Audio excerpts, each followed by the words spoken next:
Caravello, Here. Doom, Jensen, Excuse me, here. Wagaki. Here. Mieski. Alder Mieski.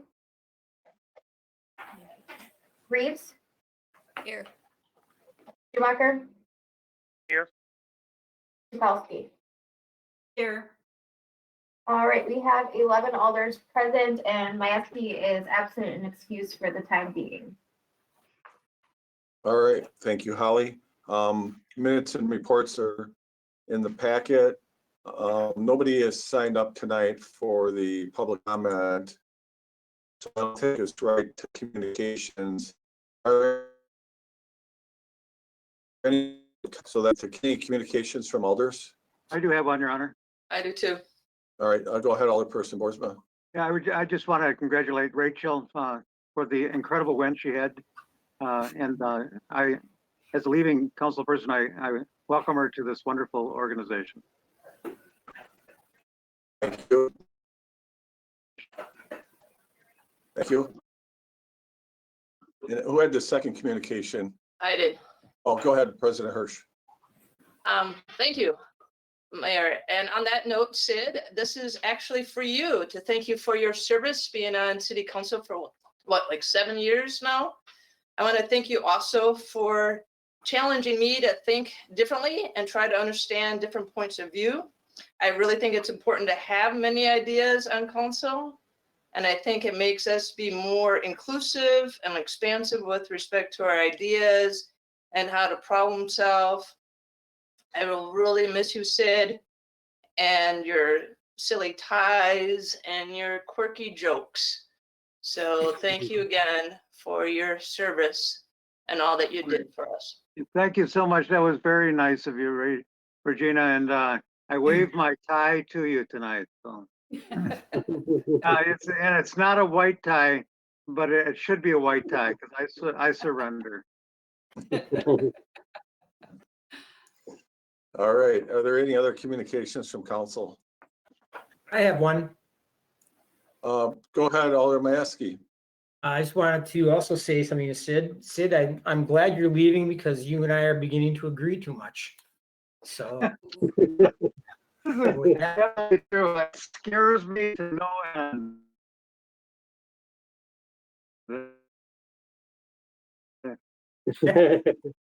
I wish you the best for your future, and thank you so much for all the work you've done. It has been a pleasure to work with you too. So, and everybody. So thank you so much. That's really nice of everybody. Thank you. Thank you, Sid. All right, let the roast begin. Yep. Thanks, Sid. Are there any other communications from council members? All right, I have a few. First of all, I wanted to acknowledge the passing of Percy Guyland, who was instrumental in the Opera House restoration. I know Sid, I think you said you knew him. I did. Yeah. He played a mean saw. I don't know if anybody ever heard him, but he did. He was, I think, the best sawist I've ever met. So, I talked to some of his relatives, and he really was instrumental, really on the back burner. He didn't make a lot of it, but he did a lot for the city. And I had asked Tim to acknowledge him, and thank you very much, Tim. I think that's really special for our community. All right, and then I also wanted to be known that it is National Public Safety Telecommunications with dispatchers, especially in the police department. So I want to put that out there.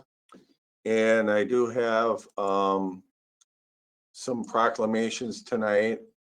We have two for the library. And I think what I'd like to do is read this one and combine them, two long-term members. And the proclamation reads as follows. Whereas Stoughton is a community known for the dedication and commitment of its citizens. And whereas over the years, our community has benefited from countless volunteers and extraordinary business owners providing time, energy, and helping hands. And whereas library volunteers in our community are an integral part of the daily operation of our library. And whereas the support to the director and the staff is vital to the efficient operation of the library and programs. And whereas the efficiency of the qualified and dedicated volunteers who the staff is materially influenced by the people's attitude and understanding the importance of the work they perform. And whereas the Stoughton has been the beneficiary of many years dedicated by the volunteers of the library board projects. And whereas volunteerism proves to be full circle, as those who receive are grateful, to those who volunteer are humble, and those in the community are thankful. And whereas Peter Horst and Sandra Black reflect the power that volunteers have to inspire by example, volunteers both courage to those that help and motivate others to serve. And therefore I proclaim Petra and Sandra as volunteer library board in recognition for 9 years of work in the community, for an appreciation for work well done. And then also you may know that next week is National Volunteers Week, so it's kind of in the same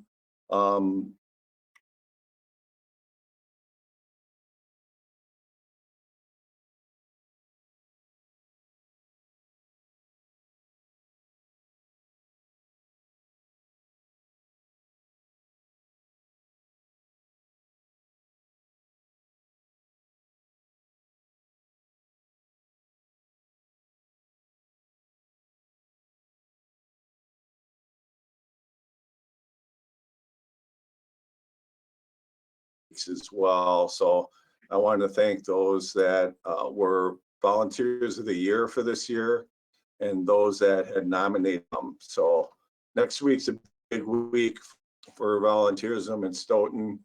And we're fortunate that we have many volunteers doing great things throughout the community. So it's always great to be able to have the opportunity to honor them.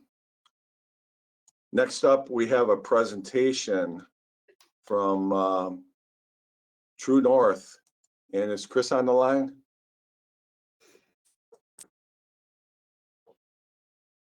Yeah, I'm here. Thanks for having me. And then I don't know if you want to speak, Rodney, for the presentation, whatever you guys would like to do here.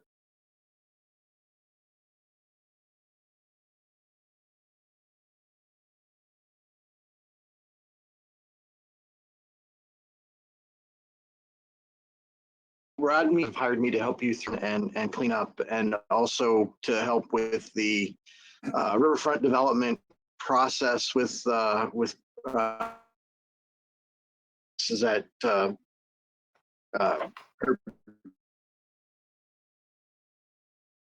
and give a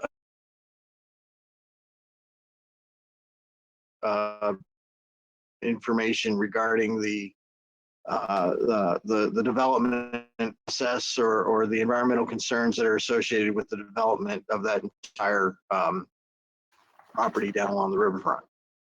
So I don't, Tim, can you share or let me share my screen, and I'll pull up a couple of maps for you guys to see where we're at and what we're doing.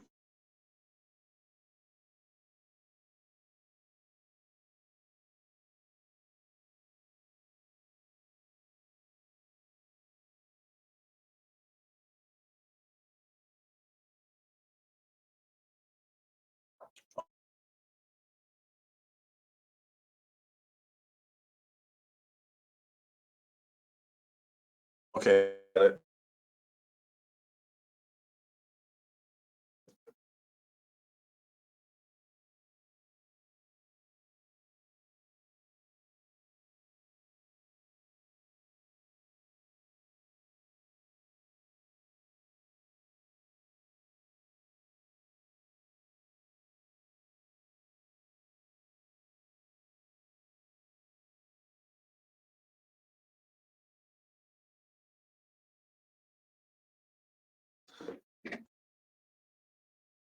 There it is. All right, so this is the public works site here, and this is one of the maps that we've got. The soil contamination that exceeds current DNR standards for the protection of groundwater pathway. This isn't so bad. you know, it's not, the site itself is not as contaminated as I think many people were expecting it to be, with the history of the site being what it was. But I thought this was important. This is important because this area here is has volatile organic compounds that are above the standards, which is going to require additional work in some way, shape, or form. Don't know what that is specifically yet, but we're getting there. Some other maps that I have, and I'm hoping, okay, this one shows a different contaminant with a lot more area. The highlighted areas are the areas that show exceedances. However, you know, many of these compounds, the PAHs, are not as critical in the DNR's eyes, and so there's options to be able to close sites even with these exceedances in place. And this is important when I could get back to the whole scheme of things here. Again, just another kind of show you guys some extents of where this stuff is assumed to go, or we know is present at this portion of the property. And this is back into groundwater. And the last one with the groundwater. So although these, you know, these areas look big and scary, they're really not all that bad when you consider what we're planning to do out here in general. And I think this is where, you know, the important part is that this is the plan, as far as I know, for the development of this whole riverfront area. And you can see that, you know, the bulk of the contamination that we're dealing with is going to end up in this phase one portion of the project. There are other areas, these green, this is going to be a real technical word here, but these green blobs are areas that we know have to have specific remedial actions completed at them in order to get DNR acceptance. So we've estimated these areas based on the data that is out there that will have to have some remedial efforts undertaken. And the plan is to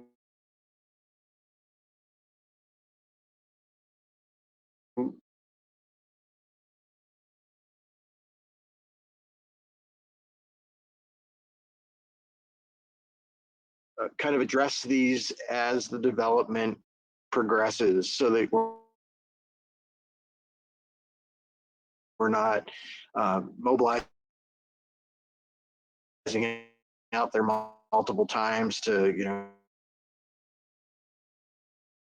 dig up dirt and replace it with clean dirt, only to have somebody come back later and want to remove that dirt, the clean dirt. So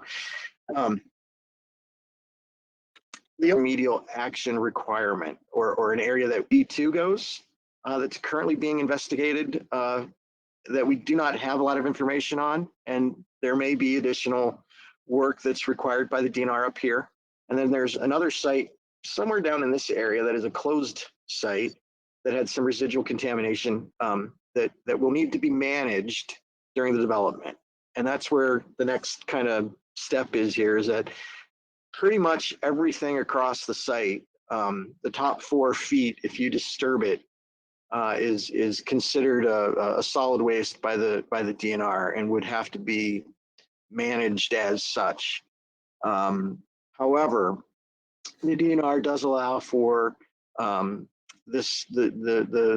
management of that material to be potentially reused on site and capped at a later date, or taken off as for disposal at an engineered landfill.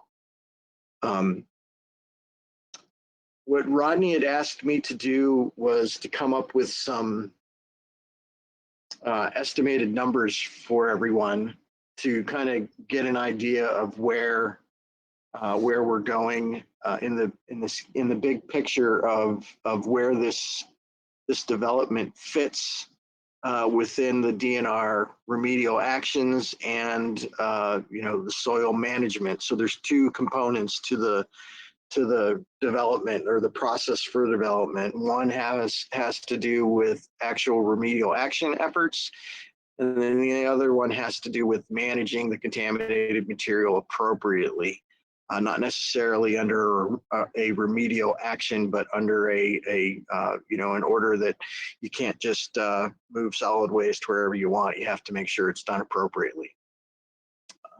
So I looked at, there are actually 5 sites associated with this property.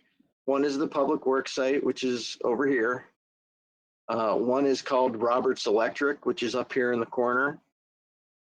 The other one is the highway trailer building area, which is the northeast corner. And then there are 2 mill fab or former mill fab sites. One has to do with PAH contamination that was closed back in the 90s down in the lower southeast corner.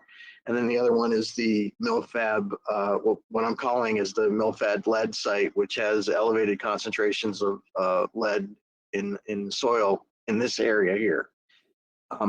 The only 2 sites that are still active and open, I'm sorry, there are 3 sites. The only 3 sites that are open and active right now are the public works site,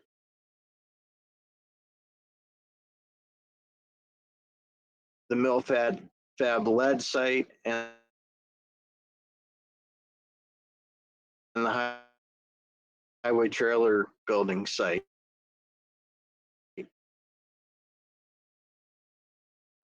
The other 2 sites are both closed. They have conditions set for site needs to have some soil removed if it's disturbed. I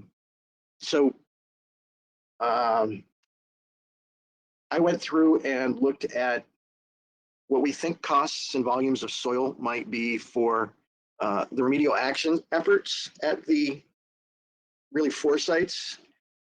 And then also the management efforts, soil management efforts at the other properties, as well as those areas that aren't going to be under the remedial action portions of the sites. So I'm not sure, Rodney, do you want to help me out here and ask a question to kind of prompt this, or do you just want me to start spitting out numbers and estimates? I think we're all anxious to hear what you have to say about estimates of costs. You're doing great at this point. I'm sure there'll be questions more directly after you're done with your presentation. Okay, well, if there's a question that pops up while I'm speaking, don't hesitate to jump in and ask the question so we can get that resolved as quickly and easily as we can. So under the public works site, I'm going to just kind of move from left to right across the screen. We have an estimate of about 13,600 tons of material that are going to have to be removed as part of the remedial action effort.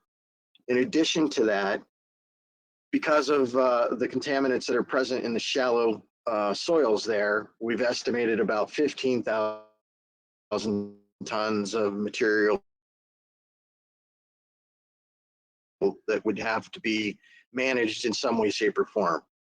Couple that with the confirmation sampling that would have to be done out there, and if there's additional investigation, I think there'll be a couple of wells that will have to be either reinstalled or installed in addition to what's out here now, and then getting towards closure. But we've got all of those numbers together for that site, and it's roughly $820,000. $818,100 is what we're coming out as an estimated total for that portion of the property. Chris, Yeah.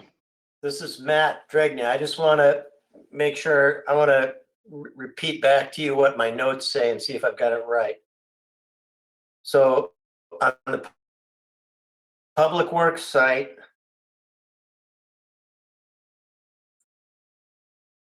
I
and whatever else is necessary to get to closure on phase one, you're saying that is estimated at $820,000?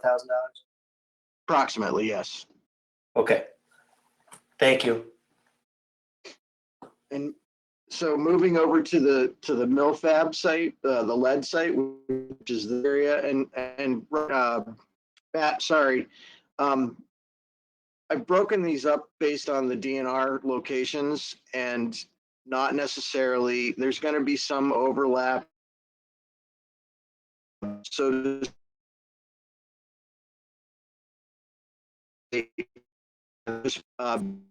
and the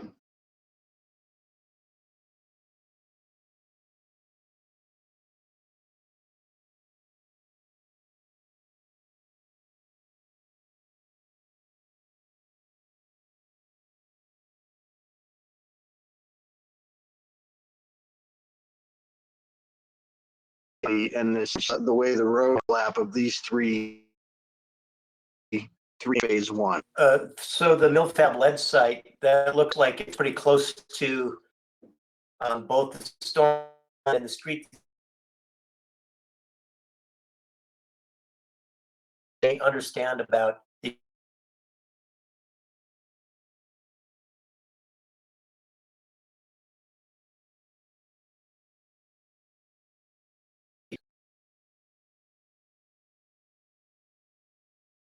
Five 500-ton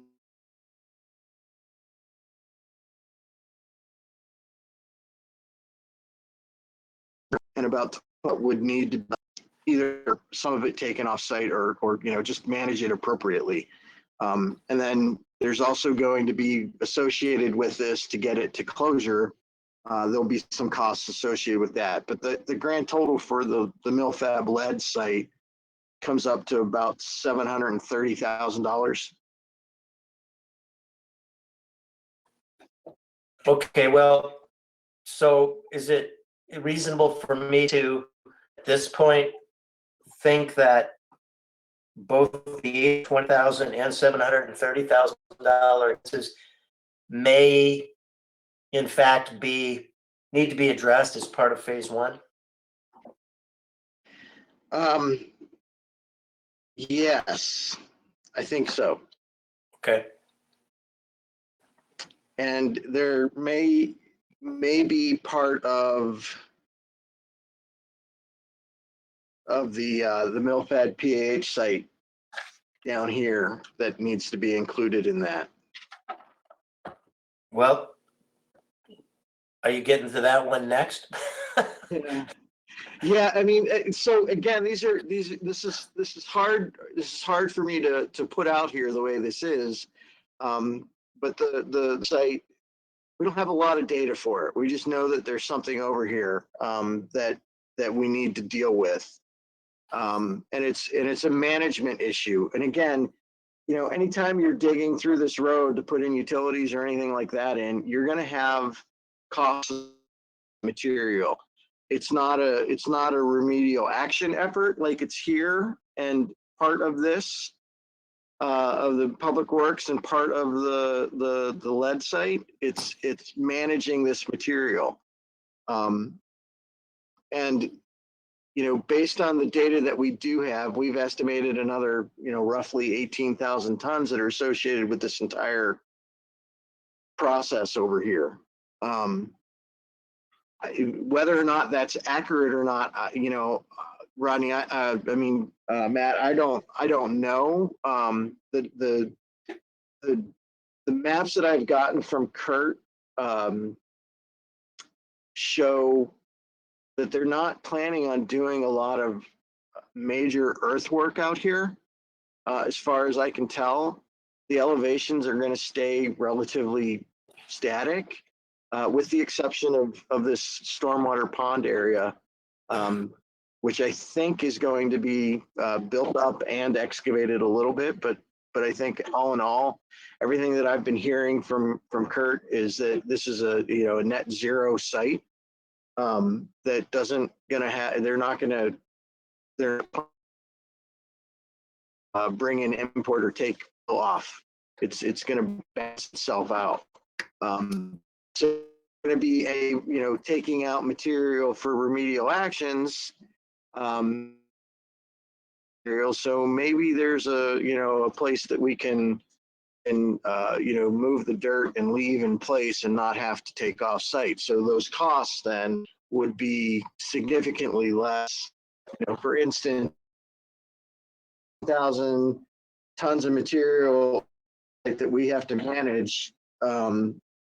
If we don't have to pay the $25 a ton for tipping and transportation, then it's significantly less. That's $300,000-$400,000 taken out of that $800,000 budget. Well, how would you characterize the estimates you're giving us? Are those worst They're or conservative. reasonably?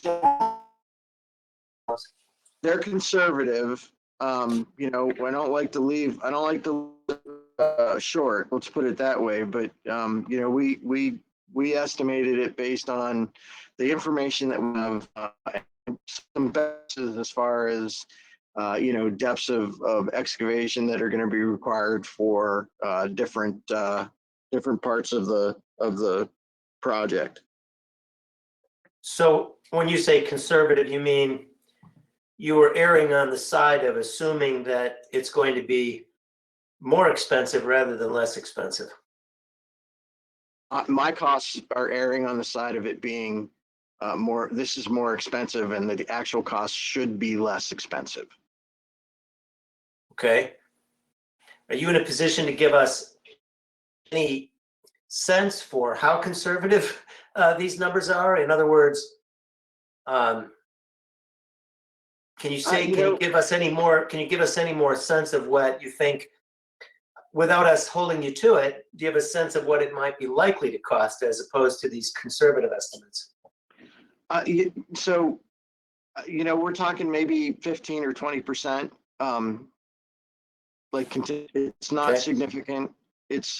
We're close.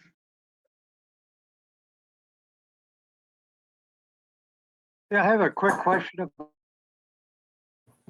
Sure, go ahead, Alderperson Boersma. It sounds like a lot of the to be moved or whatever needs to be moved off site to a location.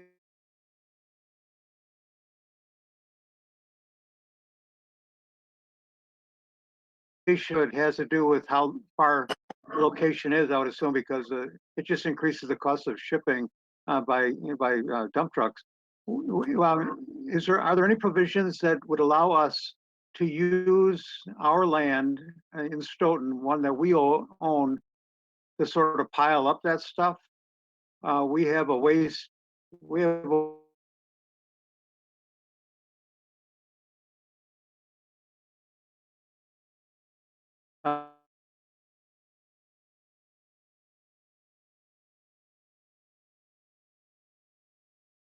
that has no use whatsoever.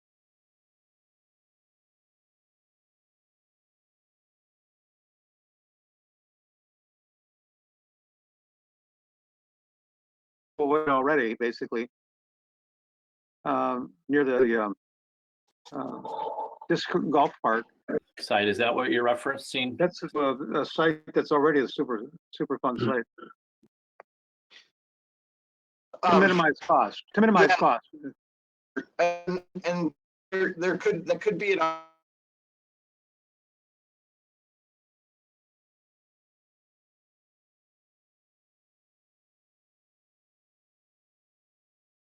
option. I mean, we'd have to ferret that out with the DNR and get their approval, but that actually isn't such a bad idea if we can find a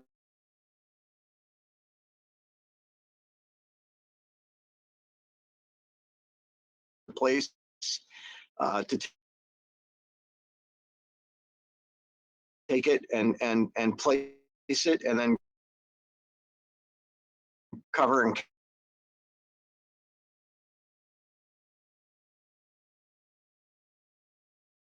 tap it that's already, under some sort of DNR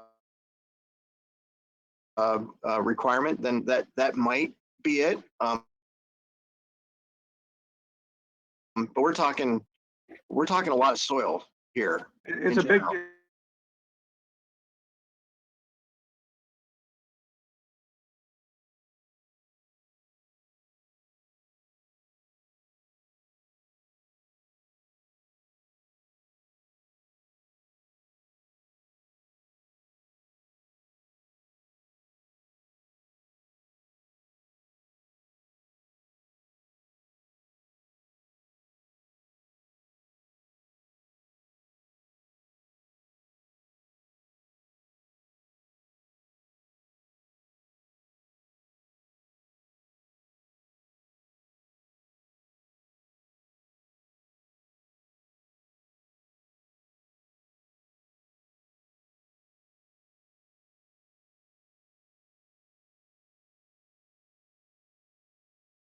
$150,000. It's going to be more than zero, but it's not going to, I don't know.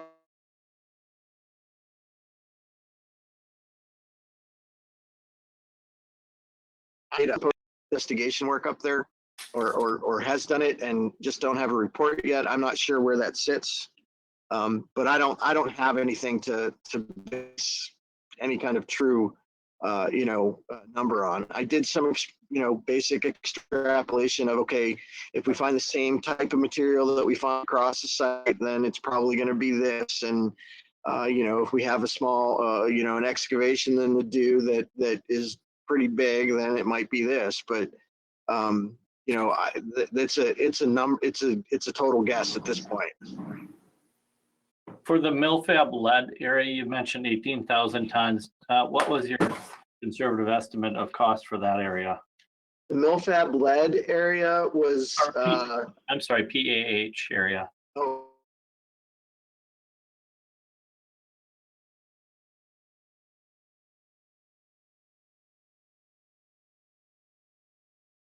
oh, remedial action will need that total came out to $477,000.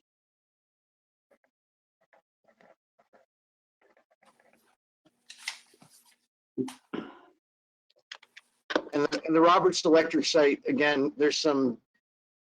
Chris, before you move on this PH site, is that more like the first two areas we got where you were saying it's conservative, 20% contingency in there, or is that more like the highway trailer site?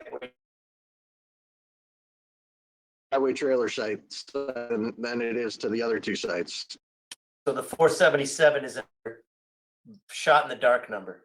Yeah, yes, it's closer. Again, I know from the data that we've got before that there's management issues over there. I don't have a good handle on how much.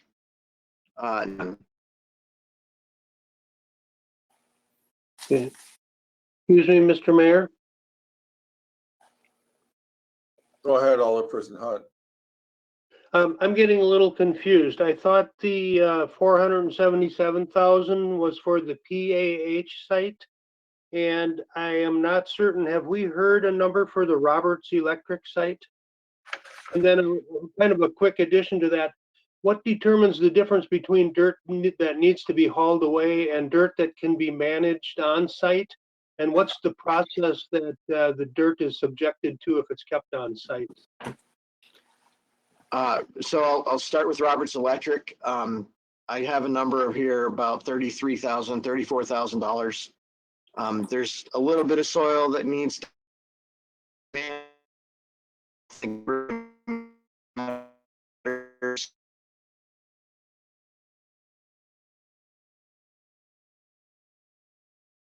the DNR just want clean fill. Your second question that you asked about, what's the break that causes it to be to send to a landfill or manage on site or manage at another site? Typically, it contaminants that are there. The good thing is that most of this property does not have any volatile organic compounds associated with it. And so the pH concentrations that we're finding out here are, if they exceed an RCL, then it's supposed to be managed as a waste if taken off site. If it is less than an RCL, then it can be taken away as a clean fill. The caveat to all of this is that what really decides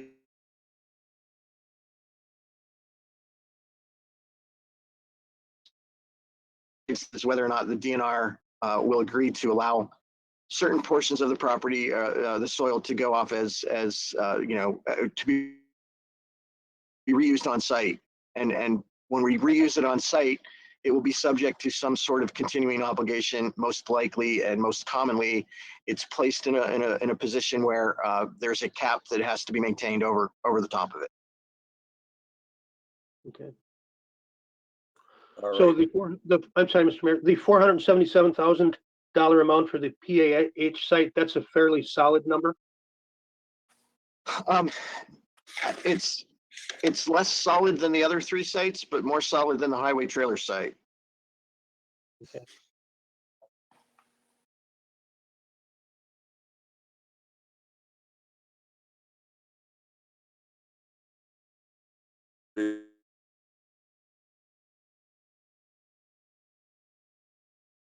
It has also been called, I think, the carpet warehouse in the past, just for point of reference. Did you have anything else you want to continue with, Chris, or should we open it up for questions? Like the only other thing that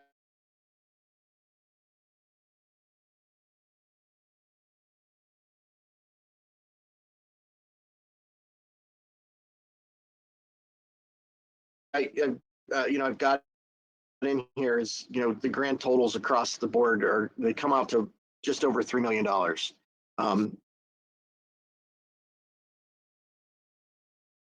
But when I say that,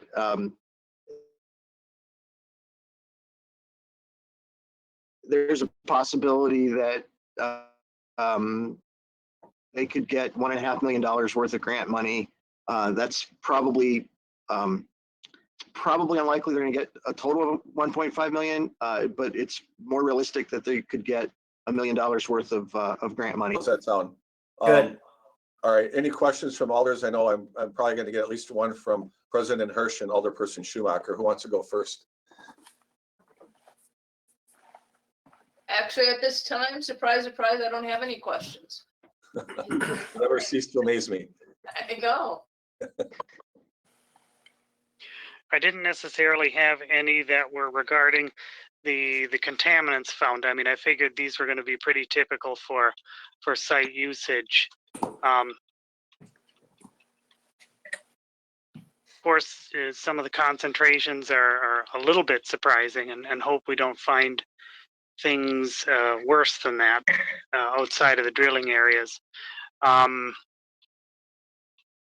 I guess most of my questions are going to be related to once we get into the building plans of things and how buildings can be constructed so that contact with these contaminated soils don't become an issue, especially if anything does become volatilized.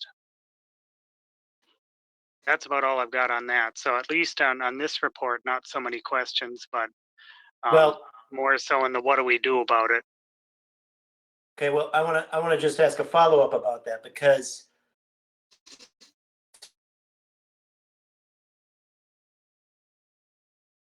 to the best of my knowledge, there is no process by which we are going to make decisions about where buildings are placed based on how that will or will not come into more or less contact with contaminated soils. So let's make sure there's no misunderstanding about that. Am I saying? No, you're right on that. It's mostly, I guess what we end up needing to do in the mitigation of it. Okay. Are there any other questions from alders at this point? I have a question, Mr. Mayor. Oh, sure, go ahead. Are we beyond the point where we can ask the contributing polluters to be held in some way accountable or responsible for the pollution and therefore the cost of remediation? I guess Millfab's the big one from what I can see.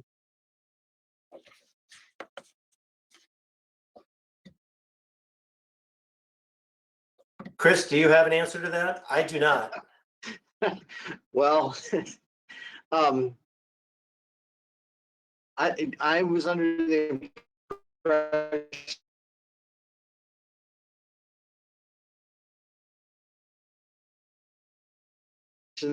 that Millfab doesn't exist anymore, and I would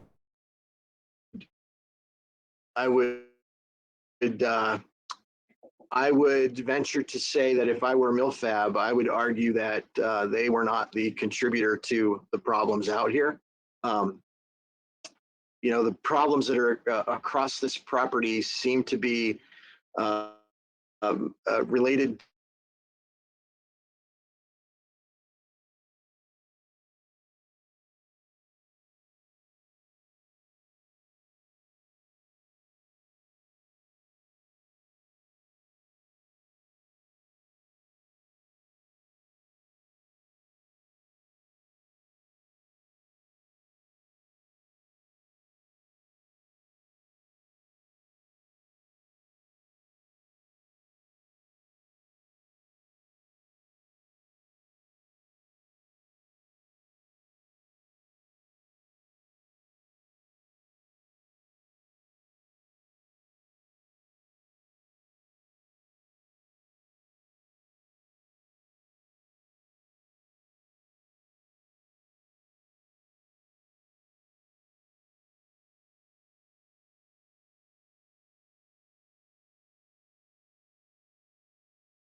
studies. You know, based to when we part land, that there would be something there. And with respect to the, I mean, is that from our own doing, or is that from where the gasification was going on? Chris, you know, the big yeah, the is contaminants. that from the Public Works building, or is that from what was be prior to the Public Works building? It's all the contaminants of concern that are located basically across the site are all related to the gasification and foundry work that had been done, you know, in these areas over time. It's not, you know, current contaminants. It's not from a tank that the city owned and it released or anything like that. I'm not even sure that the highway trailer property was part of Stoughton or was part of the Stoughton trailer. I think that may have even been related to the former foundry that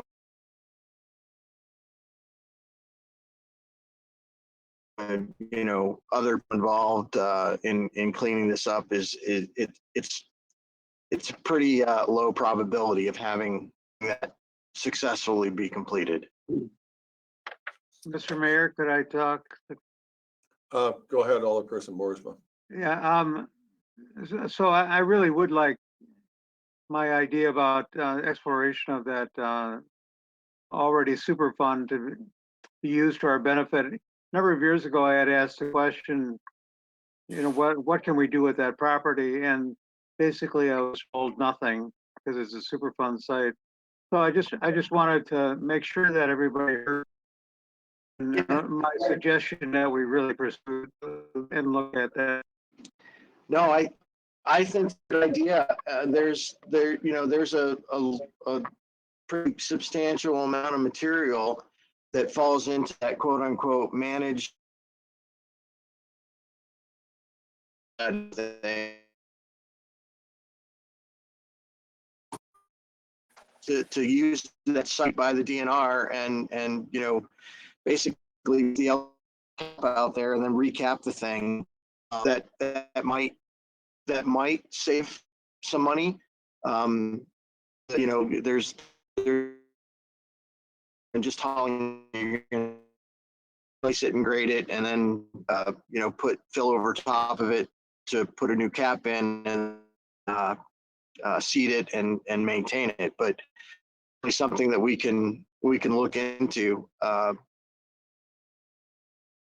We it makes already had, sense. there's already exhaust pipes, Chris. Yeah. For, yeah. None of this is related to a vault situation or vault organic situation. So the vent pipes are there for the former landfill operation, and so that's the other question here is if can we do it so that we don't end up having to raise those vent pipes and everything else. So there's some math that can be done to see if it's even reasonable.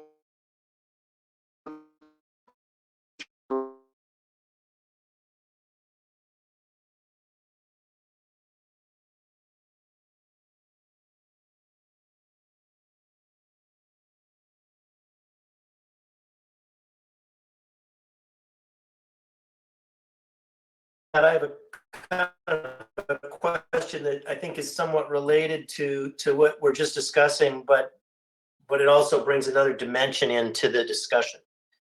The agreements that we're working right now are going to be discussed by the council later tonight. Allocate the responsibility for contracting for the work that's going to be done here, which would include the materials management work and the remediation or remedial action plan work. The responsibility for doing that is placed on the buyer / developer. And so to some extent, the buyer / developer is going to have, perhaps more control over that process than the city would, because the developer is the one who's contracting for the work. And so here, a couple questions. One, my understanding of the agreement saying that before we close, we have to have materials management plan for the entire site approved by the Department of Natural Resources, and remedial action plans for each of these sites approved. So here's my question. My question is, the city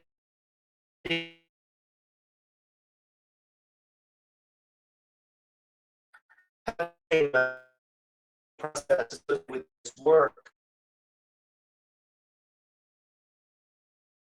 The person responsible for getting it done, but the city is responsible for paying for it. Okay? So my question is, to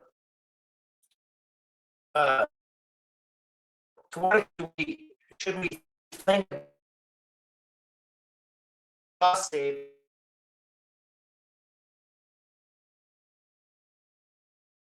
we're paying for everything? Might there be, or is the case the materials management plans are going to really dictate what has to be done here? And so it is my attitude in terms of managing how that goes.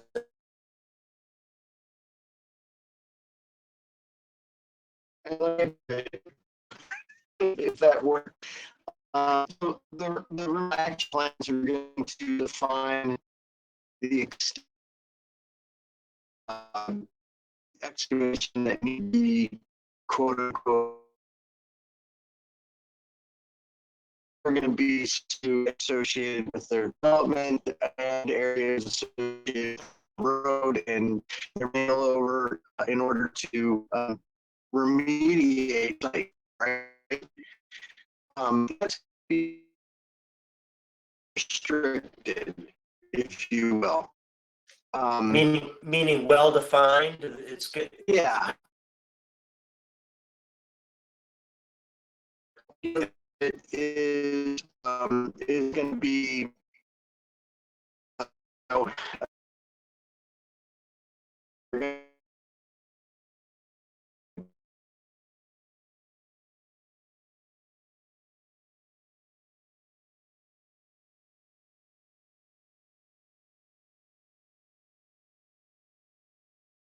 and Dublin,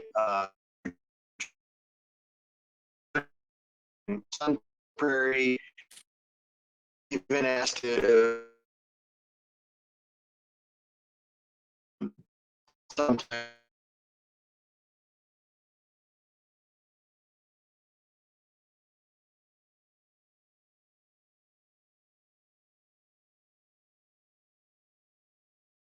they all come out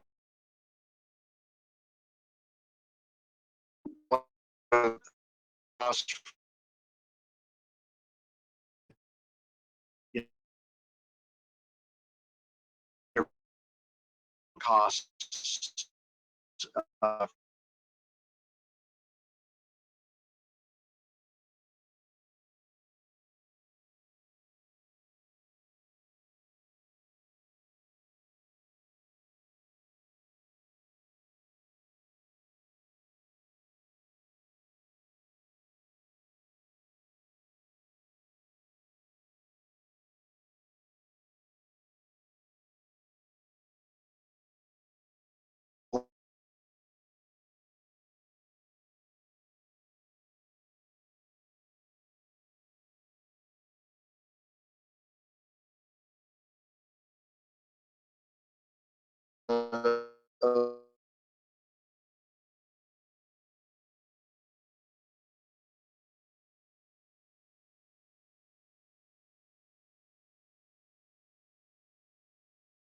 property.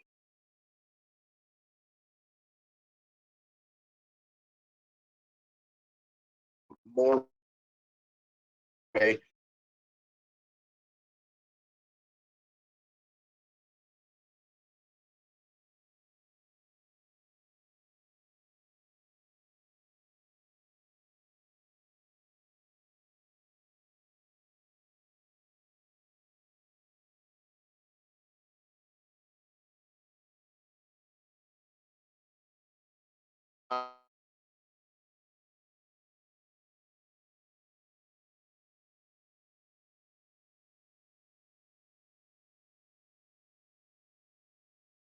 You know that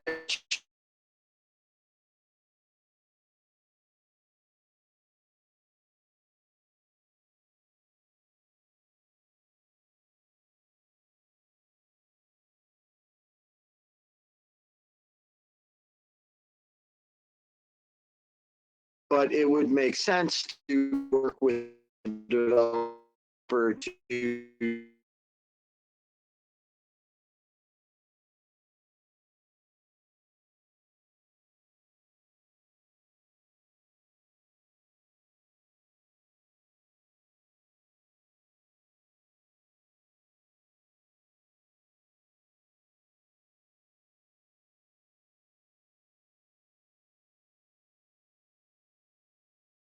your landfill site, as long as we can get costs that are for placement and you know recapping and it actually works, then you know that might be an option for them.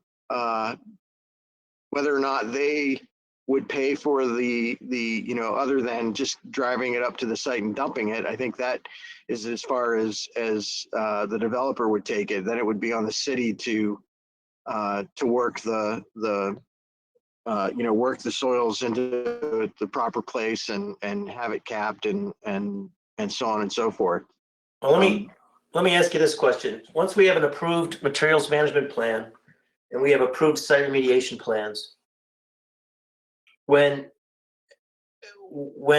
this project is bid and the contract is entered into by the developer for all the work, are those plans going to basically dictate what is going to happen, including, for example, will we know by the time that materials management plan is approved, will we know where what the eligible receiving site is going to be?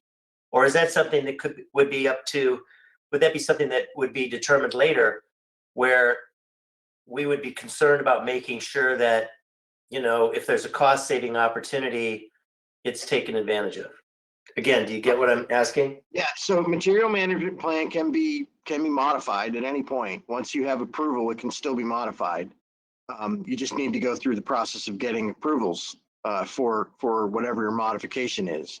It's better if we're going to be doing this to try and get this material management plan locked in so that we know whether or not it can, we can define where this stuff goes to. It's better to do it that way than to try and do it on the fly, if you will. So is that your expectation here, that the receiving sites that are best of and most economical here will in fact be identified in the plan that is approved prior to closing? Yeah, that would be the ideal way. This is the first that I've heard of the receiving site issue. So, there's some work to be done on my end that will include having to talk to the DNR to see even if it's reasonable to expect that they can do it, they would allow it. And then the second step would be to, run some math and find out if it can even be physically done, not permitted per se, but if it's even physically capable of doing what we want it to do and the purpose behind it. And if those two things pan out, then it's a matter of getting that approval and defining it in the work plan or in the material management plan, so that your cost savings are tied in there. So I got a question for you, Chris. So my understanding is it makes sense to do a materials management plan for the entire site. And then the actual removal and replacement of the soil, would that be done in phases with the development? So the costs would be spread out? Yes. The remedial action for the lead and the public works sites are going to have to be done because they're part of phase one. But everything else that falls under the material management plan would be done at some future date and not necessarily with phase one of the development. And I wouldn't want to do any other work out here other than what is necessary to get phase one done at this time. So then to follow up on that, the grant that you mentioned, would we do the grant for phase one or for the entire site, or would there be multiple grants? There would be multiple opportunities for multiple grants depending on your timing. And again, my understanding is that the developer would be applying for the grant for phase one and then utilizing that to cover these expenses.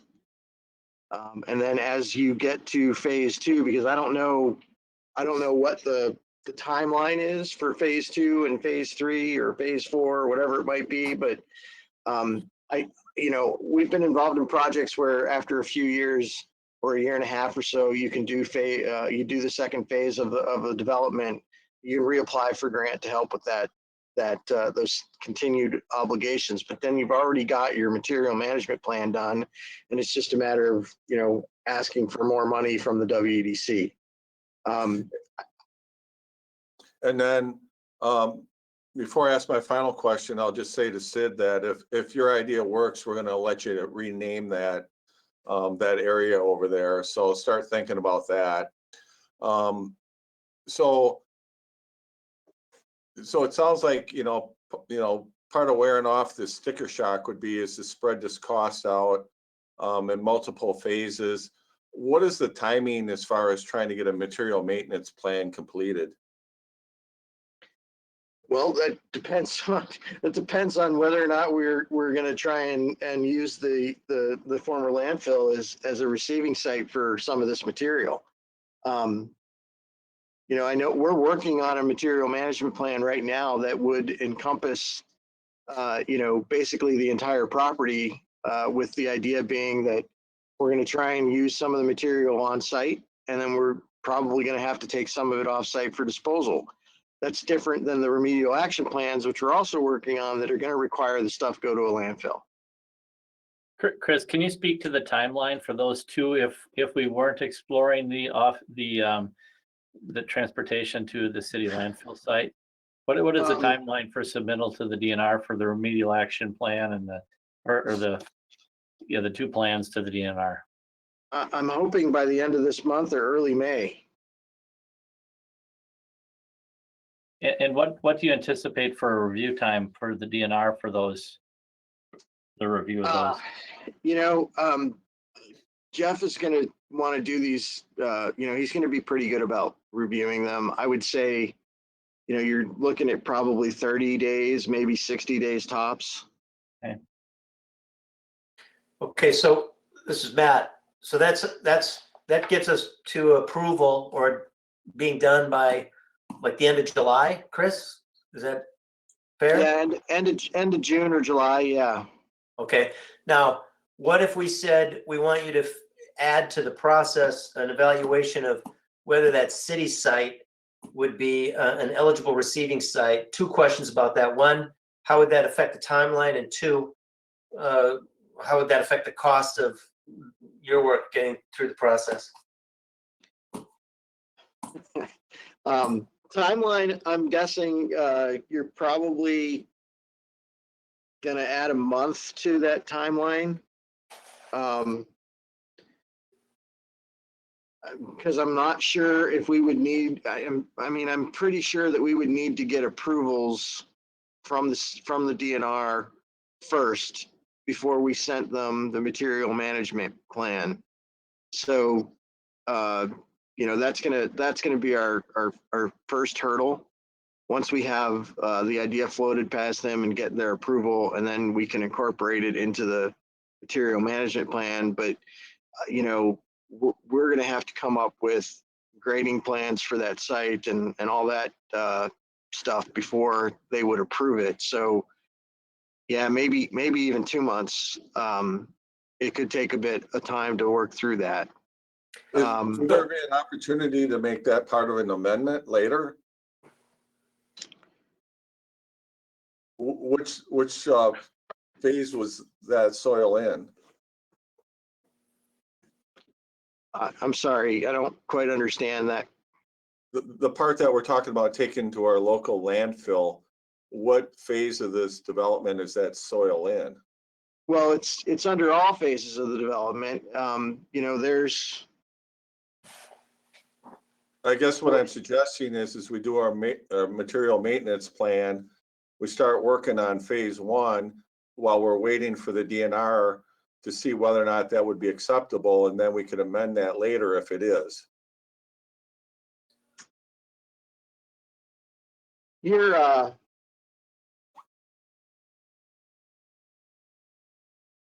just looking at the numbers here. You're looking at 40,000 tons, 50,000 tons maybe, associated with the other phases of development. And yeah, you're probably looking at somewhere around the same amount, 35 or 40,000 tons on the front end. So there's a significant amount of material that if you can utilize it and use it up there, you'd want to do that on the front end as much as possible.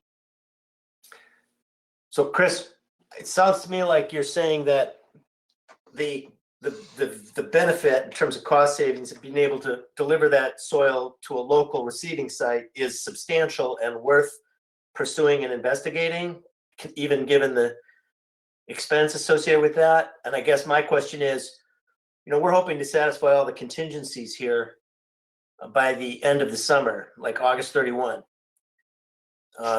And I guess the question is, how do you weigh the benefit of the potential cost savings? Can we stay on schedule is one question. And if we can't, how off schedule are we? Well, I think we can stay on schedule. you know, we're looking, you know, getting approvals from the DNR end of June, July. That still gives you roughly a month to play with. But honestly, Matt, if I can float the idea by the DNR and get a feel for whether or not he's even willing to entertain it, that's going to be the first step. Because if he's not even willing to entertain it, then it's a moot point and we move forward, right? But if he's willing to entertain it, then the next step is, you know, spend an hour or two running some quick math to see whether or not, okay, if we truly have X amount of tons, how much is that going to affect, you know, spread out over the area of the landfill? How much is that going to affect it elevation wise? And then I can get some very rough costs from contractors to figure out, you know, basically what it comes down to is I can get a cost per ton to move the material up there and set it there and grade it and reseed it and, you know, do all the things that are necessary for that kind of work. And we can compare that to what we think the cost per ton is for, you know, taking it to a landfill, including the, you know, hauling it there.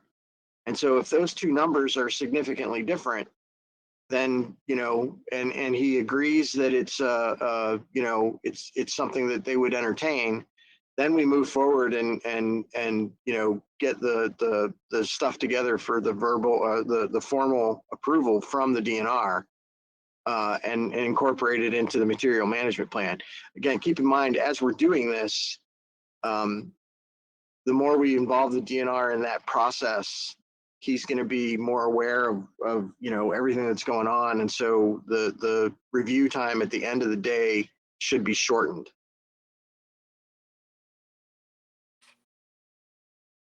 All right, are there any questions from alders at this point? All right, was there anything else you wanted to cover, Matt? I want to talk about the grants. So Chris, when we discussed grants with you previously, my understanding is that there's a WEDC brownfield grant that the developer can apply for and intends to apply for. In our earlier discussions about this, my understanding was that the grant amount would be up to $500,000, but that in order to receive grant funding, there has to be matching dollars spent. And you have to spend, it was kind of like, it was, as I understood, it was a 70-30 formula. So 70% of the expense had to be paid by the developer, and then 30% could be grant funded. And we were trying to understand what dollars are being spent here that would be eligible as matching funds. And based on the information I've seen from you so far, the only matching funds that I'm aware of would be the purchase price for the property, which is $400,000.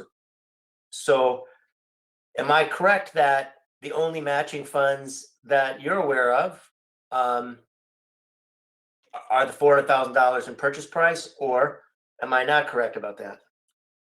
Well, that's the most obvious matching costs.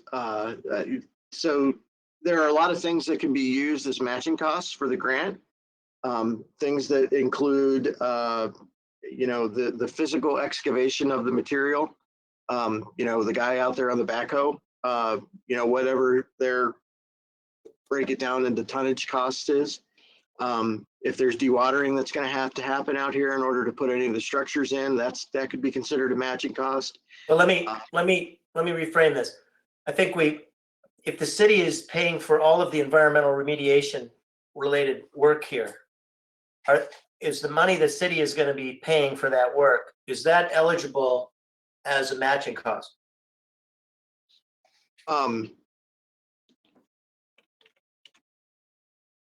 I was under the impression that the city was only going to be paying for the amounts over and above the grant dollars. That's true. So if the city is paying for everything that the grant is not paying, is the money that the city is paying eligible, that you know, and including So Chris, Yes. here's my Yes. frustration. Here's my frustration. I have not been able to get a clear answer to what the matching costs are. How do we get that? Okay. To answer your question, yes. So for instance, if we have, and I let me pull this. If we have, if we need, let's see, those three numbers, 384 and a quarter.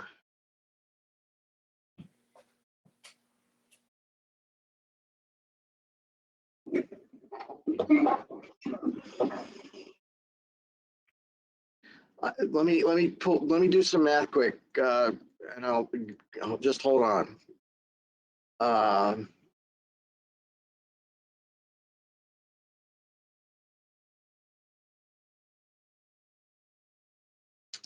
So roughly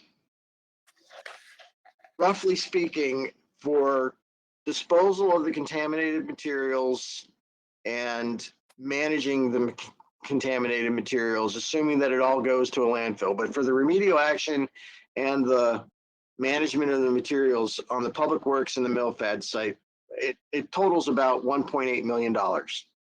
For all phases of development? No, just for that, just for those two sites right now. So for phase one work, you're at like 1.8 million? Yeah, roughly.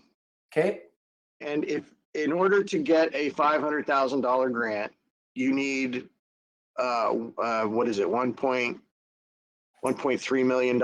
It's funny that this works out exactly like this because I hadn't done this yet, but you need roughly $1.3 million of match costs, right? To get a $500,000 reimbursement grant. So, the costs that are being paid for by the city above and beyond the $500,000 would be eligible as a match cost for the developer. They don't care who's paying for it. All they care about is what column it falls into under the grant process. okay, so if those are the numbers, then the net cost to the city of the work after the grant of 500,000, assuming the grant is awarded, would be 1.3 million, correct? Yeah, roughly. Okay.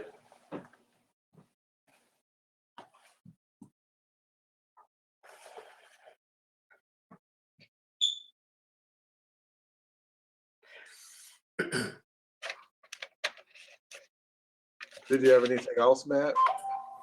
Well, mean, I'll it ask sounds one like- more question. Okay, and it's- Chris, my understanding is there may be other grants opportunities for phase one, but we haven't really talked about that. Are you expecting that other grant funds are available or may be available, and how should we factor that into our understanding of what, in other words, will there be other funds available potentially to chip away at that 1.3 million or not? We have to spend that 1.3 million to get the 500,000. As far as I know, under the WDC Brownfield program, there's only up to $500,000 available for the site. Okay. So you'd have to do that. Now, future phases of development could apply for another brownfield grant, at which point, you still have to have that 1.3 million in order to get 500,000. But like we talked about, it all is a matter of where the cost ends up in the table. Okay. That gets submitted under the grant. Other things that are eligible, Matt, just so you know, at a site like this, things that could be eligible would be infrastructure costs for the project. So you guys are putting in roads and you're putting in sewer. Those costs could be considered match costs. The paving for parking lots could be eligible. Dewatering could be eligible. Clean fill, brought back onto the site to fill the holes that we did, it would be eligible. There's going to be some demolition, not in the classic sense of a building, but part of that property is still paved, and so the removal of that pavement and concrete is a demolition expense that's eligible. So there's lots of costs that could be incurred as eligible expenses for this. And so, as far as, meeting their their match cost requirement, the acquisition cost is an easy one. If you can get the application in and the application deemed complete before you close on the property, that's the easiest way to get, a third of the way there. All right, well, at the risk of beating a dead horse to death, I thought I received an email from you recently that said that if the city was using TIF money to pay for the public improvements that are being done here, and that was not an eligible expense for matching. No, it's not. It's not. They're going to want to see where TIF funding comes into this, Matt. But the question that was posed to me was, if the city applied for the grant, would they be able to use the TIF funding as a matching cost? And that's not true. But if the developer uses it, and if they're going to use TIF to fund it, again, I don't see why. There's certainly going to be a column in there that's going to talk about TIF, but that's a source of matching funds. It should be a source of matching funds for the developer. Well, that's good. Okay, thank you. So it sounds like what we'd like to do, Chris, is schedule a meeting for sure with you and Rodney and perhaps Jamin to talk about these options and then bring that information back to the full council again. And I know Jamin, I think, has some questions because he probably wants to know how we're going to pay for all this. Do you have a question, Jamin? Yeah, Chris, this is great information. I appreciate all the work that you did on it. And I think you kind of answered it. And I think maybe we were asking it incorrectly in terms of maybe we should ask more specifically, how will WEDC look at the buckets of funding for the matching? I know I don't want to get in the back and forth of what's eligible and not. I think we're going to have more than enough in terms of eligible costs for matching. It's more of the bucket of costs that they will count towards the matching. And I think you answered that. When we work through these agreements, and I agree, I think we're gonna have to sit down and kind of walk through this because we're gonna need some more information in terms of kind of cash flow forecasting this out. And if I just high level, I just threw in, the public works site, the MilFab lead site, and the MilFab PAH site. I come up with a total cost of about $2 million, right, give or take. We get in the land purchase of $400,000 as a match. Then we kind of start talking, okay, it might be worth waiting for that brownfield grant for $500,000. We were kind of going a little bit back and forth in terms of, do we want to wait for this grant if it's really only going to come to about $170,000, if we can only include the land cost as a match. But if TIF funds going towards this project will be counted as a matching bucket, not eligible, but matching bucket, we'll call it. We may want to wait for that grant to come through. So I'm glad that we got that clarification, but I do think that we need to kind of sit down and at least get a better feel. And I like things on paper. I need to see them on a screen. I tried to take notes as well as I could, but we need to kind of identify what are the upfront immediate costs that are going to be associated with this versus the ongoing remediation, monitoring, closure, because those might fall outside of the WEDC grant period. So there's just some open items that I think we need to sit down and maybe chat about, maybe even before the meeting tomorrow night. So just some things to think about, and I can send you an email on that. But I think it's good news in terms of the matching bucket. But I think there's some more information that we're going to need before we can really work through the rest of this agreement. So. keep in mind, this is a reimbursement grant, right? So you have to, incur the costs and then submit for reimbursement for the grant. So, the total costs out of pocket initially are going to be substantial until you get that first draw. And I think you can draw the grant up to 3 times a year. But the reality of it is you're probably going to be incurring most of these costs over the first, 6 to 10 months of the project. Yeah, and that's why we need some specific information, because there will be borrowing involved here that we haven't talked about. It will be in the TIF. We need to get some sort of declaration intent on the books sooner rather than later for this. And as always, we don't want to go out and borrow more than we have to, but we at least want to start talking about our options in terms of, do we go state trust fund loan? Do we just do a normal GO note within this TIF with maybe a balloon payment, at the 10-year mark and try to refinance or something like that? Because again, this is a young TIF with no increment right now with existing debt service. So, we understand there's going to be costs up front, but we need the cash flow to be able to cover those, not only the matching piece, but also the piece to cover the grant to get reimbursed on that. And even if you start talking out-of-pocket costs of 1.3 million for a TIF that's, young, that's a significant amount of money. So we just need to get some planning in place. And I think all of this can be worked out offline, obviously, but so I have a number of questions that I think we can just maybe catch up and work through to get a better idea of what the next 5 years look like for this TIF. I don't think we're going to answer them all tonight, so.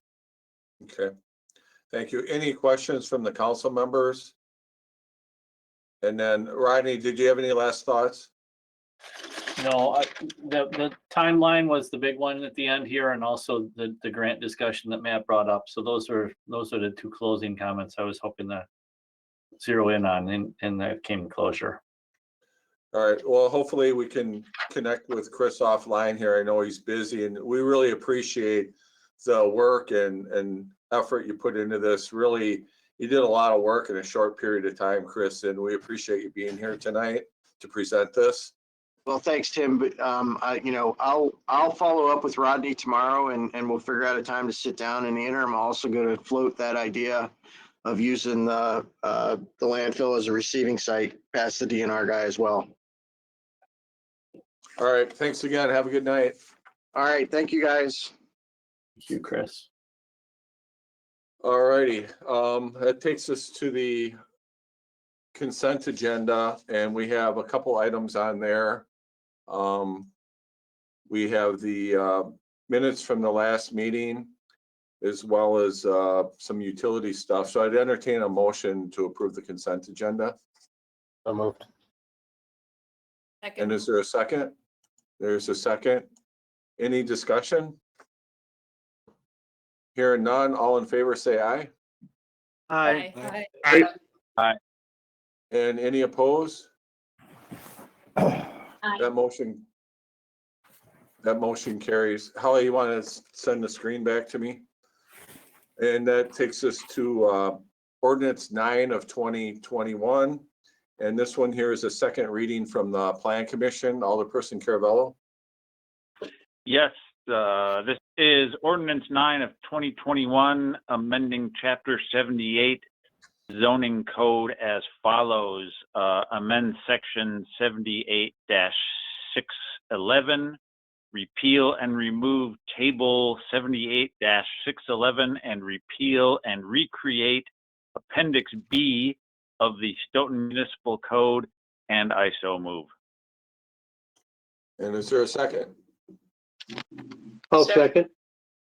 All right, and there's a second. Anything you want to explain from the last meeting? Again, this is just relating to the landscaping tree recommendation species list that we discussed last meeting. All right, any questions or comments from alders? Hearing none, all in favor say aye. Aye. Aye. Aye. Aye. And any opposed? And that motion carries. Next couple items are from finance, Alderperson Schumacher. All right, R39 of 2021 is preliminary resolution declaring intent to exercise special assessment powers for 2021 street and sidewalk projects. So moved. Is there a second? And Second. there's a second. All right, Alderperson Schumacher. This just sets up the ability to levy the special assessments on the street and sidewalk projects. We got this one into finance, and it was on a 4-1 vote, so not a unanimous, but it covers the streets listed that are in the attachment A on that. All right, anybody, And I think that's it. Yep. anybody else from finance want to comment on this one? All right, hearing none. Anything you want to add, Director Shield? Nothing to add at this point. Certainly available to answer questions. Really, this is related to the special assessment process for curb and gutter and sidewalk replacement as a part of this year's construction project. It allocates the percentages. It really puts in place the motion to put together the report that would then be brought back with a public hearing before the council at a future date. Any questions from council members? I have one comment. Go ahead. And I think this squares with the new policy we have about sidewalks. So I will vote to approve. All right, thank you. Any other questions or comments? Hearing none, all in favor of the motion, say aye. Aye. And any opposed? Opposed. One opposed. Okay, that motion carries. Next item, Alderperson Schumacher. Resolution 40, 2021, authorizing and directing the proper city official to write off the 2019 delinquent personal property tax bills that have proven to be uncollectible for a total amount of $253.51. So moved. And is there a second? Second. All right, any thing you want to add, Alderperson Schumacher? These were extensively attempted to collect upon with these. They are relatively small dollar amounts in there, but that's still not trivial in the overall. But they are at this point just uncollectible. All right, any questions or comments from alders? Hearing none, all in favor of the motion, say aye. Aye. Aye. And are there any opposed? That motion does carry. The next group is coming from Public Safety, Alderperson Jensen. Okay, there'd be, all right, Resolution 41, 2021, authorizing and directing the proper city officials to approve the special event license for the Stoughton Chamber of Commerce for May 2021. I would move for approval. And is there a second? Second. I heard quite a few seconds. Take your pick, Holly. Alderperson Jensen. Yeah, at the last meeting, Kelly was there and from the Chamber of Commerce and laid out the plans that they had. It all made sense, looked really good, well planned out. I think she's still on with us if there are any questions for her, but I would highly recommend approval. I have a All right. question. Go ahead, Alderperson Boersma. And this involves a beer tent, is that correct? We'll let Callie explain what it involves. I do not believe that includes a beer tent this year. There is not a beer tent in the special event packet. I would like to just make a note of a possible amendment, I guess, if that's the correct term. But since the public safety meeting with the new Dane County Public Order lifting outdoor capacities, we are now able to have walk-up business for our food carts. So the 2 carts that are listed in the special event packet that would be at Matt Parkway, which is FFA alumni, and the Stoughton Youth Hockey Association, they would like to move back downtown to their normal locations. FFA alumni is on Forest Street, just outside of Chalet Travel, and the Stoughton Youth Hockey Association is on Water Street behind Kegonza. That would allow for walk-up cart business for all the downtown food vendors. I have a follow-up question. Go ahead. Yeah, and Kelly, is it true that there will not be a beer tent this year at all for this event? There will not be a beer tent for the 2021 Set My Festival. I'm going to get up and jump around a little bit. Thank you. All right, and then here's the map that Kelly was explaining for the food vendors. Yep, so talking with Chief Luck at the public safety meeting, those arrows kind of highlighted the curbside pickup route that we were going to do for food carts. That, again, that is no longer needed since we are allowed to have walk-up business. All right, so do we have to amend the motion or the packet, or just duly noted? Matt, do you have an opinion on that? Oh, sorry, I was muted. Can you repeat the question, Tim? Do we have to do anything? What came out of Public Works with the food vendors is a little different than what's gonna happen. Is that a substantial change, or do we just? Are you asking whether it needs to go back to Public Works? No, I'm just asking if we need to do anything in the motion, or just say duly noted that it's gonna be walk up instead of curbside. Does the resolution say one thing and we're approving something different? Yes. I think the resolution should be amended to reflect what you want to happen. I would agree with that, then I'll make that motion to change All the right. language. Is there a I don't second? think the actual resolution says that, but Kelly's plan is in there. Yeah, it's not in the resolution, but it's in the supporting documents. Then, so I suppose the motion would be to approve it with the changes you want to see made, to require that those changes be made. Okay. All right. That would be my motion. And is there a second to that? Second. All right, there's a second. Any discussion on the amendment? Yeah, So the just amendment would be.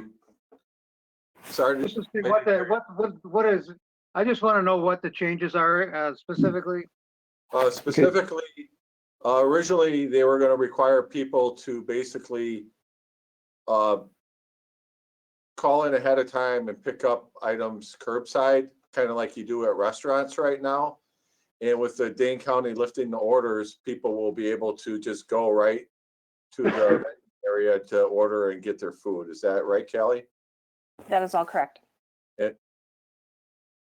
And Chief, do you have any issues with that? No, I don't. Everything is in order, and I think that actually is going to work out much better. We were worried about the traffic considerations for the curbside pickup, and so I think having pedestrian pickup is probably much better. I would agree. I think it simplifies the matter.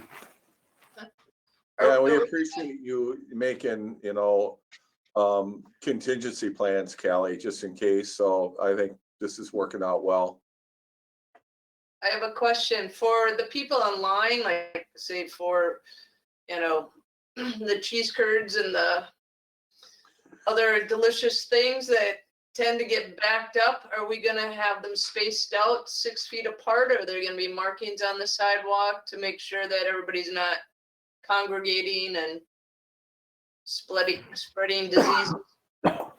Yep, that is still part of the order as with the 6 foot distancing. So I'm working with each food cart to be able to manage that on their own. And the cheese curd stand is one of they're very well aware that they will need to monitor spacing in that sense. The Thank line you. will get even longer.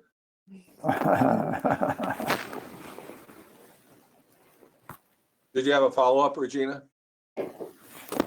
No, that's fine. Thank you for thinking of everything. Anybody else have any questions on the amendment? We could let McFarland know about what's going on when the line reaches their border. All right, all in favor of the amendment, say aye. I, Aye. Anybody opposed? That motion carries. So it takes us back to the original motion with the amendment. Any more discussion? Hearing none, all in favor, say aye. Aye. Aye. Aye. And any opposed? None opposed. That motion does carry. Thanks, Callie. Good luck. Thank you very much. All right, we'll go back to Alderperson Jensen for the next one here. Thank you, Your Honor. This would be Resolution 42, 2021, approving the pilot program to allow for designation of certain parking stalls in the downtown area as being reserved for curbside pickup. And I would move for approval. Is there a second? Second. All right, Alderperson Jensen. Thank you. First, I wanted to thank Alderperson Joyce, excuse me, Tukalski. She did an excellent job on this. This was her idea. She brought it forward to the Public Safety Committee, and she did just an exemplary job with setting this up. It's a pilot program. We're looking at 6 months, and we're gonna revisit this then after 6 months and make sure that everything is working properly. And there, it may be that we won't even need it if everything goes back to quote unquote normal. But I think it's an excellent idea, and I'm looking forward to trying this and seeing if we can help our downtown merchants. All right, Alderperson Tukalski, you must have something to say about your efforts. Yeah, I have some quick, a quick summary, which is that there were 4 choices for the parking spaces. I interviewed 18 merchants out of 19 between Division and 4th Streets. There was also an online Google survey. There were 6 replies to that. There were 12 positive responses, and there were great suggestions, really. And one that I just wanted to mention for the future is that merchants, several merchants mentioned they really would like to have a continuation of the curbside parking and outdoor dining beyond the pandemic because of the atmosphere it lends to downtown. So I thought I would mention that. Thank All you. right, and thanks for your efforts. I know you can tell by looking at the packet that you put a lot of work into it. Fun. Any questions or comments from alders? No, thank you for putting it together. Looks great. And we're only voting on, the pilot is only for 1 slot parking space at this time, right? It is just for one, see how it goes. All right, all in favor of the motion, say aye. Aye. Aye. And any opposed? All right, that motion carries. Thank you. Next 2 items are first readings. Alderperson Jensen. Thank you, Your Honor. These are first readings, and what I would like to do is there's a bit of urgency in getting these done. We would like to have them voted on tonight because we have to send out our letters to the license holders to renew their license, and we would like to have these ordinances in place before those letters go out.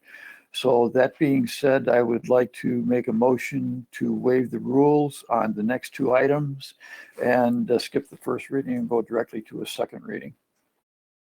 Okay, there's a motion and a second. Any discussion on waiving the rules? Hearing none, all in favor, say aye. Aye. Aye. Aye. Any opposed? None opposed. That motion carries. I think that had to carry by 2/3, but I'm not sure off the top of my head, but it does carry. Yep. Alderperson Jensen, you want to introduce the first one then? Absolutely. This would be ordinance 10 of 2021, amending section 14-31, parent 3, B2, 3, and 4 of the City Stoughton Municipal Code relating to liquor licensing requirements, and I would move for approval. Is there a second? I think I Second. saw a second. Okay. Alderperson Jensen. Thank you. Yeah, this was approved by the Public Safety on a 5-0 vote. These were suggestions, excuse me. These were suggestions that were made to us by our attorney, the Public Safety Committee's attorney, relating to the revocation process that we had. These were made in order to streamline and remove some of the cumbersome language that was in our ordinance. And so I would encourage approval of this ordinance change. All right. Anything you want to add, Chief? No, I think Alderman Jensen did cover most of it. This is just to shore up some of our language that was identified during the recent hearings we've had, and this would make some needed improvements. All right. Anything from Hopefully Attorney we'll never Draghi? hopefully we'll never have to use it again, but just in case. Yeah, right. my only comment is these are mainly procedural changes associated with alcohol license proceedings, and I think they make good sense. And so, and they were recommended by Al Reuter, who spent some time with your ordinances during the recent proceedings. All right. Any questions from council members on this first one? Is this, will these go through kind of like a language cleanup, spelling, punctuation, stuff like that, before these get entered in, or will these go in as they look? Of course, As they look, this is it. So if you see a problem, you can offer an amendment now. There are actually a number of capitalization and punctuation things in here, but they would be too numerous to go in a amendment. All right. Well, we can probably proofread it. If we limit it to that, I think we'll be okay. I kind of see what you're saying. Yep. We'll put Holly on that tomorrow in our free time.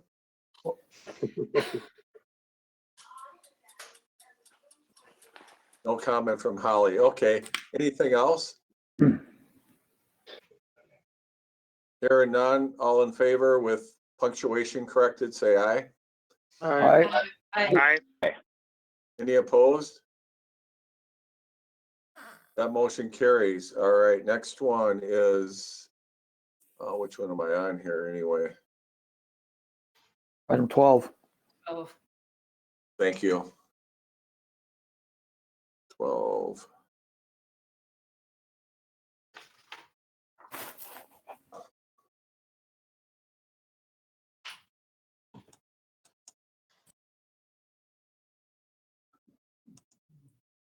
All right, is this the same one or is this the next one?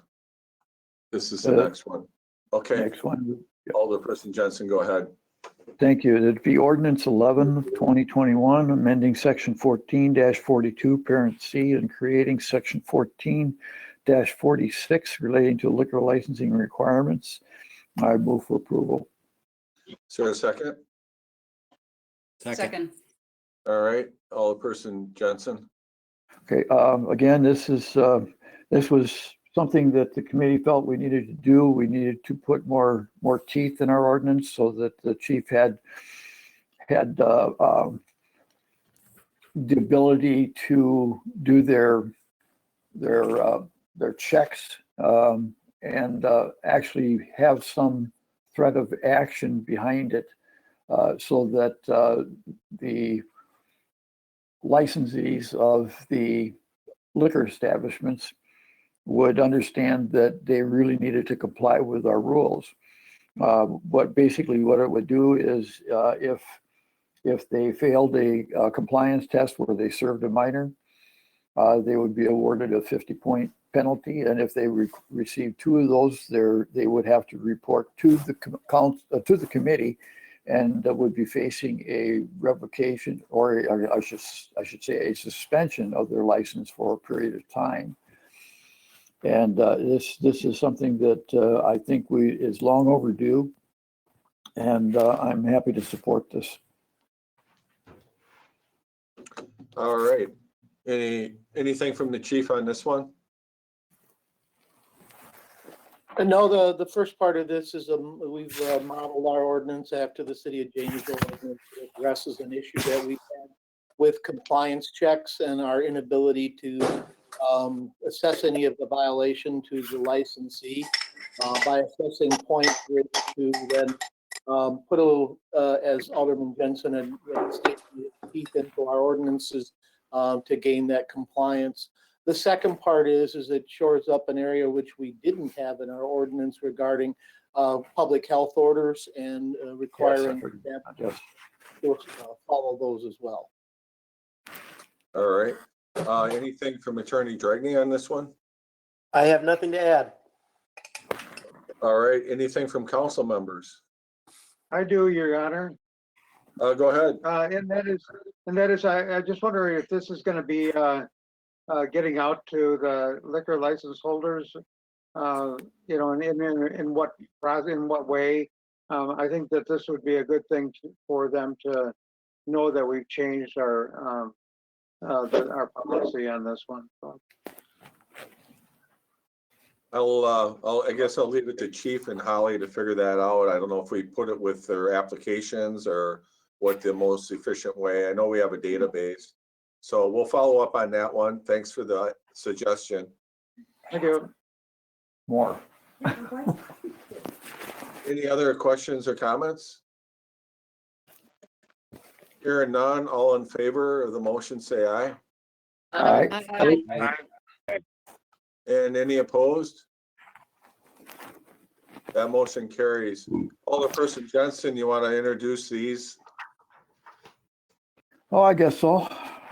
Let's see, Resolution 43, 2021, authorizing and directing the proper city officials to appoint Jennifer Wetla as the agent for Quick Trip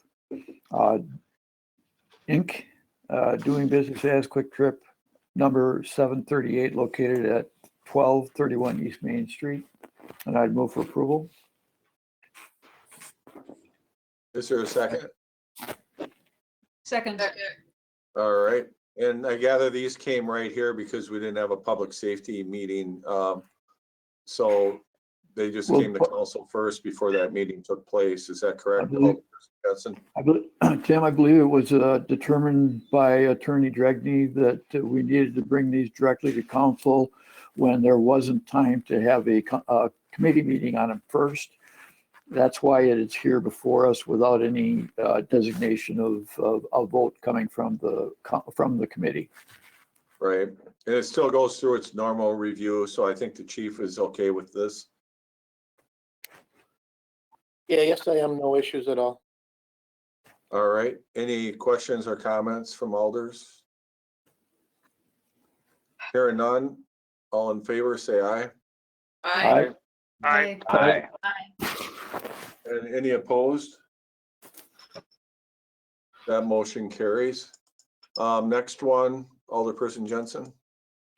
Thank you, Your Honor. Resolution 44, 2021, authorizing and directing the proper city officials to approve a temporary premises description amendment for Mershon Cidery LLC, doing business as Mershon Cidery, located at 124 West Main Street, for the duration of the declared state emergency. And I would move for approval. Is there a second? And a second, Alderperson Jensen. Again, this is the same thing, to come directly to us because of Attorney Dragney's opinion. I'll let the chief speak to it as far as his research on it. Yeah, again, this is one of our, under the emergency order from the council regarding outdoor consumption and outdoor dining areas. So I would recommend approval. Everything is in order. Yeah, the site plan is in your packet. There's 2 of them on for tonight. The emergency order goes through the end of May. And I can tell you that Attorney Schneider has been in communication, and we are working for something that I would call more permanent. So we should probably be seeing that here in the next meeting or 2.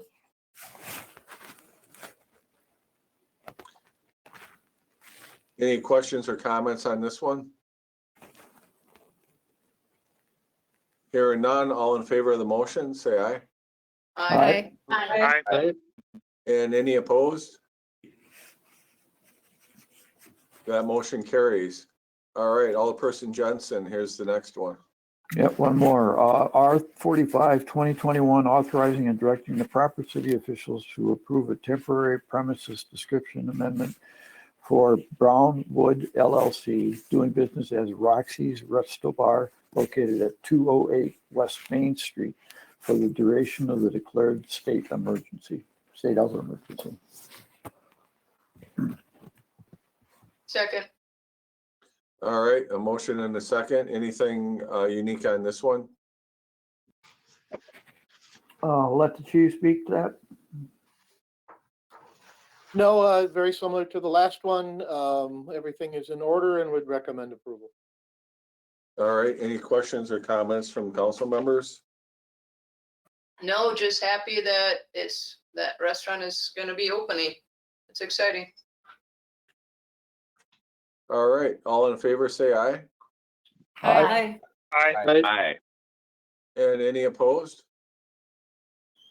None opposed, that motion carries. All right, thank you.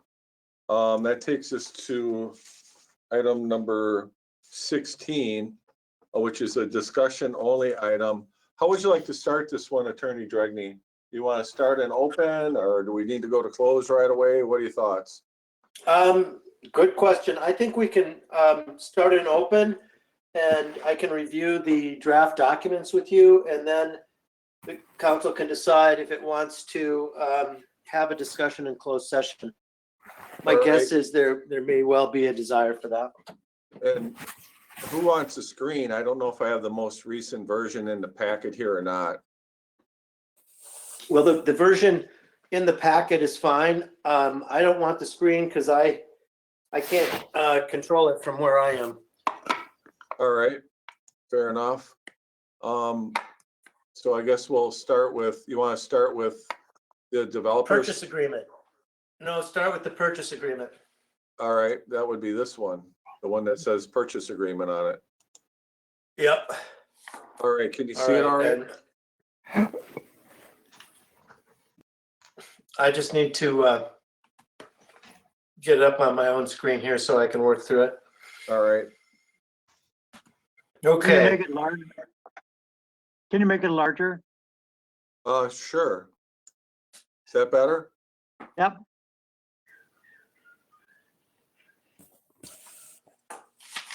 Okay. I'm going to just walk you through 2 documents tonight. First being the real estate purchase and sale agreement relating to the riverfront development site that the redevelopment authority has been working on with Kurt Brink. We're just going to work our way through here. I don't think we need to go through the recitals, but we'll start with paragraph 1.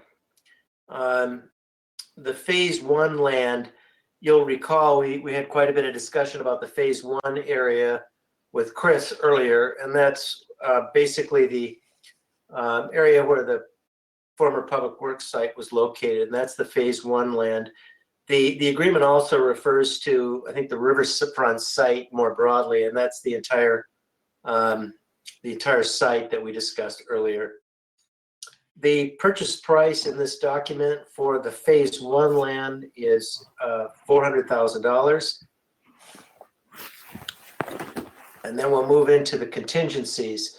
So these are the items that need to be, yep. Can we just back up and just Yep. explain how we arrived at the purchase price?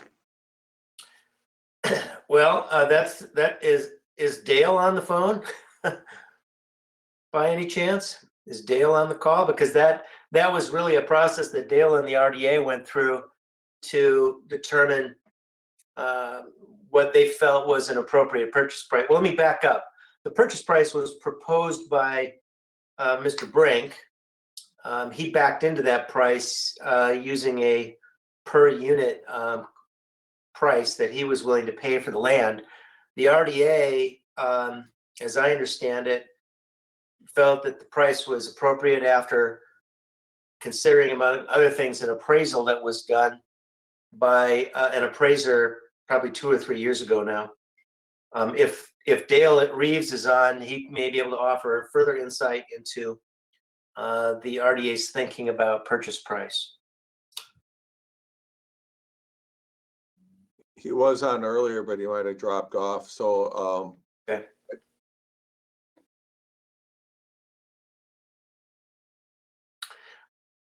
And Jamin or Rodney, if you have anything more to add, feel free to jump in on that point. All right, is that enough on price? okay. Moving into the contingencies. So the first thing to note is the deadline in this document for satisfying these contingencies. Right now, the deadline we're hoping to target is August 31. And so between now and August 31, the following items would need to be addressed. One, we'd need a certified survey map approved that would delineate the various lots within the riverfront site. Next, the city would need to approve, the city council would need to approve a general development plan for the riverfront site and a specific implementation plan for the phase one land.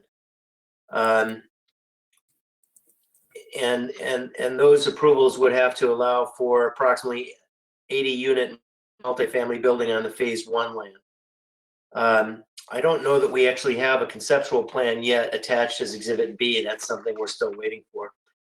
The process here requires the buyer to prepare the general development plan and the specific implementation plan, but to do so in consultation with the redevelopment authority and the city. And the city and the RDA would be the applicant for the plan development zoning and the general development plan. And this process is designed to give the redevelopment authority the ability to make sure that it's satisfied with the general development plan that will govern the development of this site before that application moves to the city plan commission, the city council. And I would then, just of course, add, yep. I would just add, this is why we want to get it in front of you tonight, or at least a view, so you can become familiar with it. And then if you have any questions along the way, you can get them answered. And then you may have noticed tomorrow night, there's a joint meeting with the finance committee and the RDA to talk about some of these issues as well. If you're in a position to join that meeting, you might find that beneficial. Thank you, Mayor. So the next condition that would need to be satisfied here is the approval of a development agreement. We're going to talk about that next after we talk about this agreement. There's a contingency in here that requires the approval by the city of anything necessary to make the TIF development agreement work. So for example, if there are any changes to the TIF project plan that would need to be approved, to the best, there are no changes necessary, but that's something that we're going to have to verify before we close on this. Next, there's a provision in here that we'll want to talk about a little bit that says that one of the conditions is that the Wisconsin Economic Development Corporation must determine that the buyer has submitted a complete application for the brownfield grant. We've had some discussion about whether this condition should only require that a complete application be verified, or should this actually be revised to say that a grant be approved? The reason that there's a need to at least have a complete application submitted and verified is there's no eligibility for the grant if the developer acquires the property before that grant application is submitted and WDEDC has verified that it's an appropriate application or it's complete. So we think we want to at least have that step accomplished. Maybe the more difficult question will be whether the city will want to include a requirement that that grant actually be awarded, and awarded in an amount up to some particular dollar amount before we can close on this transaction. And this is where we're trying to balance the value of the grant or the need for the grant on the one hand against the desire to keep this project moving and not to lose valuable time for construction that will allow us to actually get the project built, get value built that will start generating tax increment within the TIF district. And so some of the discussion we had earlier with Chris was intended to get a better handle on the grant, both from a timing standpoint and a value standpoint. And so that's an issue that we've been discussing at a staff level, and I think we'll continue to discuss before the council is asked to make a final decision about this agreement and that particular issue. Let's see here. And I don't know if it's appropriate to have any questions on this particular one in open session or not, Matt. But yeah, certainly, yep. I think if you have questions, go ahead and shoot. And if it looks like we're getting into an area where the city might be undermining its bargaining position with, the developer here, I'll let you know. But so if there are any questions, just let me know. Okay. The next paragraph here is just intended to verify that notwithstanding anything in this agreement, the developer still will need, and the RDA will still need approval of, the certified survey map and the general development plan and the SIP and the development agreement. Those are all approvals that still have to be made by the city. If these contingencies are not satisfied by the contingency deadline, which, as I said, is right now August 31, this agreement would terminate. Mr. Brink has requested a condition in here that also requires that he would have to get a financing commitment from a lender prior to closing. Next, we have a fairly standard provision regarding title insurance that requires that we go through a title process to make sure that we can give good title to the developer before we close. Closing date right now, we are targeting mid-September. A description of the closing documents here includes the certified survey map, a deed, various other things that are required in virtually any real estate transaction.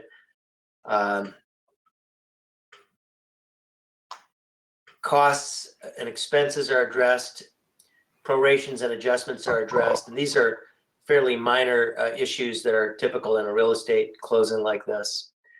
Next, we'll talk about environmental remediation briefly here. This paragraph 7, I'll let you get down to it.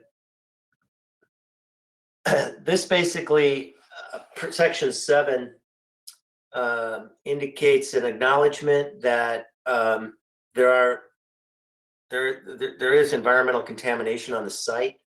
There are a number of DNR files, both open and closed, relating to the site. Paragraph B requires that immediately following the effective date of the agreement, the buyer is required to prepare and submit an application to WEDC seeking a grant. And it requires the buyer and the seller to cooperate in pursuing the brownfield grant application and seeking out and maximizing any other potential grant opportunities. As we heard earlier, I'm not aware of, and Chris did not identify any other grants that may be available. Paragraph C,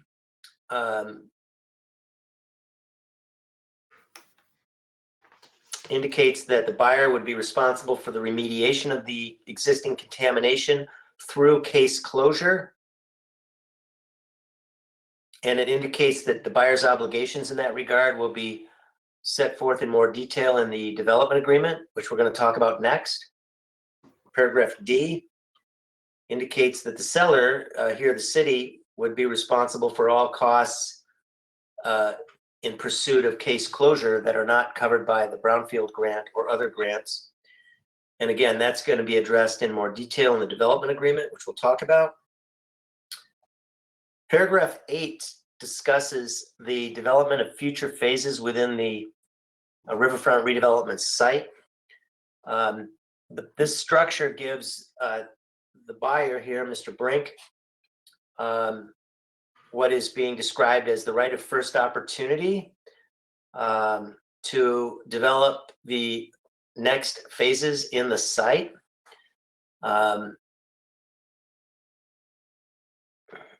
This right will, the term of this right of first opportunity is for a 5-year term, unless it's terminated before 5 years because one party or the other has triggered a negotiation process.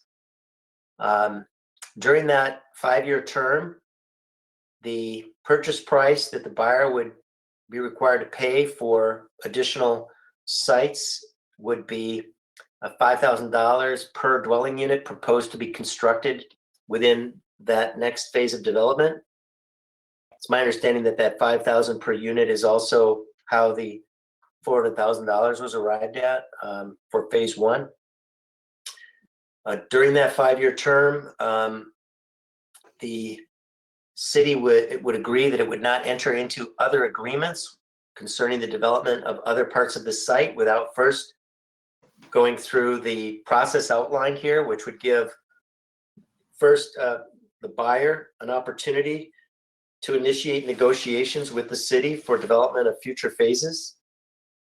And that would trigger a 6-month negotiation period to see if the parties could reach an agreement on proceeding with the next phase. If an agreement is not reached within that 6-month period, then that right of first opportunity would terminate. The seller, the city here, would also have a right to trigger a negotiation period. That right would come into being after an occupancy permit has issued for any of the buildings within phase 1. Once we've got a building within phase 1 completed, then the city may initiate a negotiation process for developing future phases by giving notice.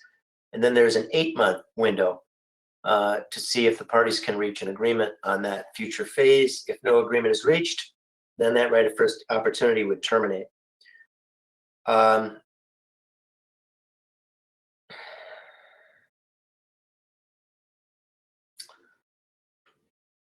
The remaining provisions of this agreement are fairly technical provisions.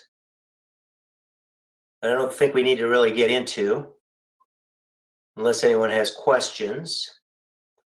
I do have a question, Matt, real quick. Yep. I'm a bit concerned about a 5-year-old appraisal. There's been some case law or stuff that having gone up the Supreme Court about appraisals and how important they are. And 5 years ago, the property may be a different at a different amount than now, especially with what we know about contamination and that kind of thing. Do you think we need another appraisal of it? Well, that's something the redevelopment authority considered, and they didn't feel that was necessary. So I think I would ask you to direct that question to the redevelopment authority. Okay. It's Because, not you a know, legal there's- requirement. No, It's not legal. It's not a legal there's some requirement. case law. There's just been some case law now about the fact that appraisals are really important. And if you know more about a property now versus what you knew 5 years ago, that I think the courts are leaning toward the importance of an appraisal and that it be timely. So that's just my question of some stuff that I've learned recently about some case law. So I mean, if you're satisfied with it, I think that's fine, but a 5-year-old appraisal is an old appraisal. Yeah, well, it doesn't matter if I'm satisfied. It matters if you all are satisfied. Because this is a business decision for you to make about whether you're satisfied that the purchase price that is provided for in this agreement is appropriate. Again, there's no legal requirement that there even be an appraisal here. I think it's reasonable to have one. There was one done. Again, it was done a number of years ago, but I think the question of whether you're satisfied with the purchase price is one that you'll have to consider yourselves and maybe discuss with the RDA if you want to know more about their thinking. Are there any other questions about this purchase agreement? Matt, I had one question regarding a couple of between two sections in the section 3 contingencies and the section 7 environmental remediation.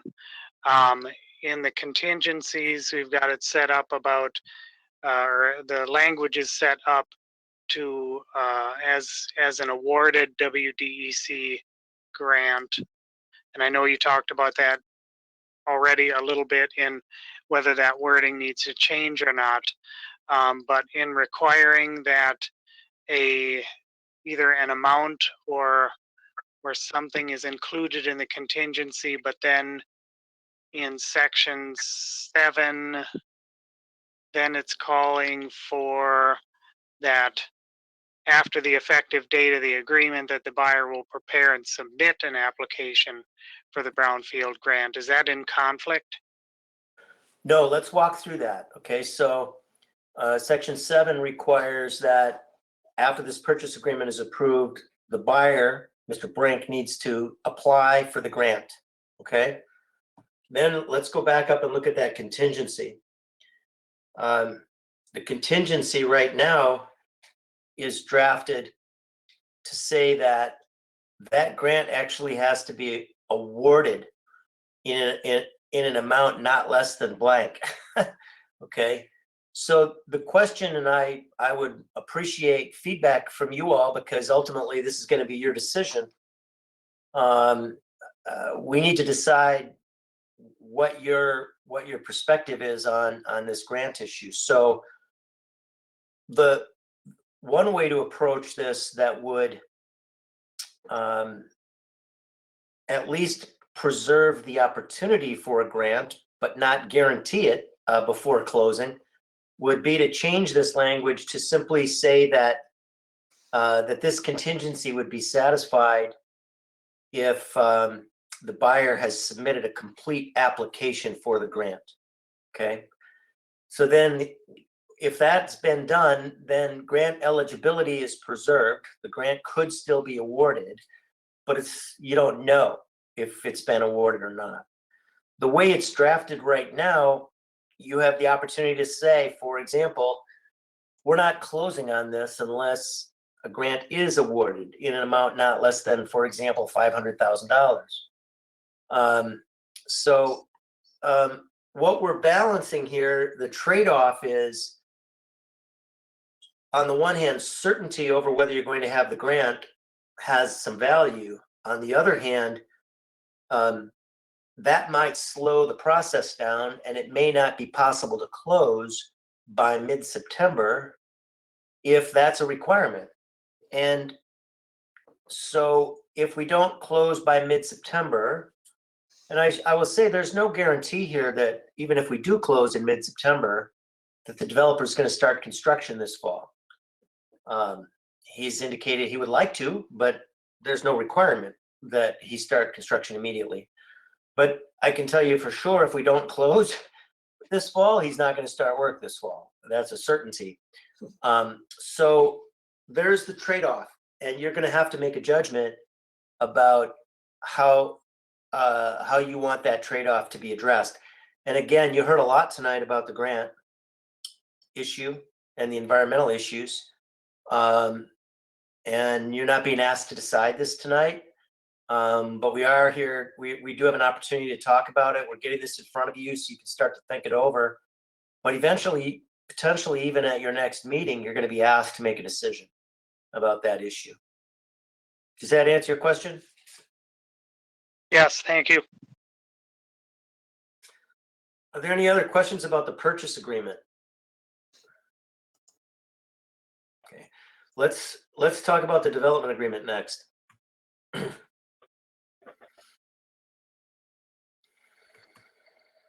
Oops.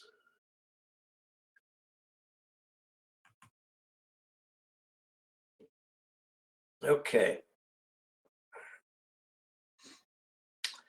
So let's just blow past these recitals because I don't think they're particularly helpful to us. And What do you mean? You got we'll paid go. to draft those? What's that? You got paid to draft those. Yeah, that's true. There's a lot of stuff there that is pretty detailed technical drafting, but I don't think you're going to find it all that interesting. Oh, that's actually the difficult drafting gets into the definitions here. So paragraph 1, I'm not going to bore you with the details, but this is the methodology by which we would calculate the tax increment that would be generated by this project in phase 1 on this particular site. Next, we've got a description of base value. This parcel, because it's owned by the city, has a base value of 0. So basically every bit of value that is created on this site would increase the value of this parcel from a tax increment standpoint, which is good because it generates more tax increment dollars to pay for work. This is in tax increment district public improvements.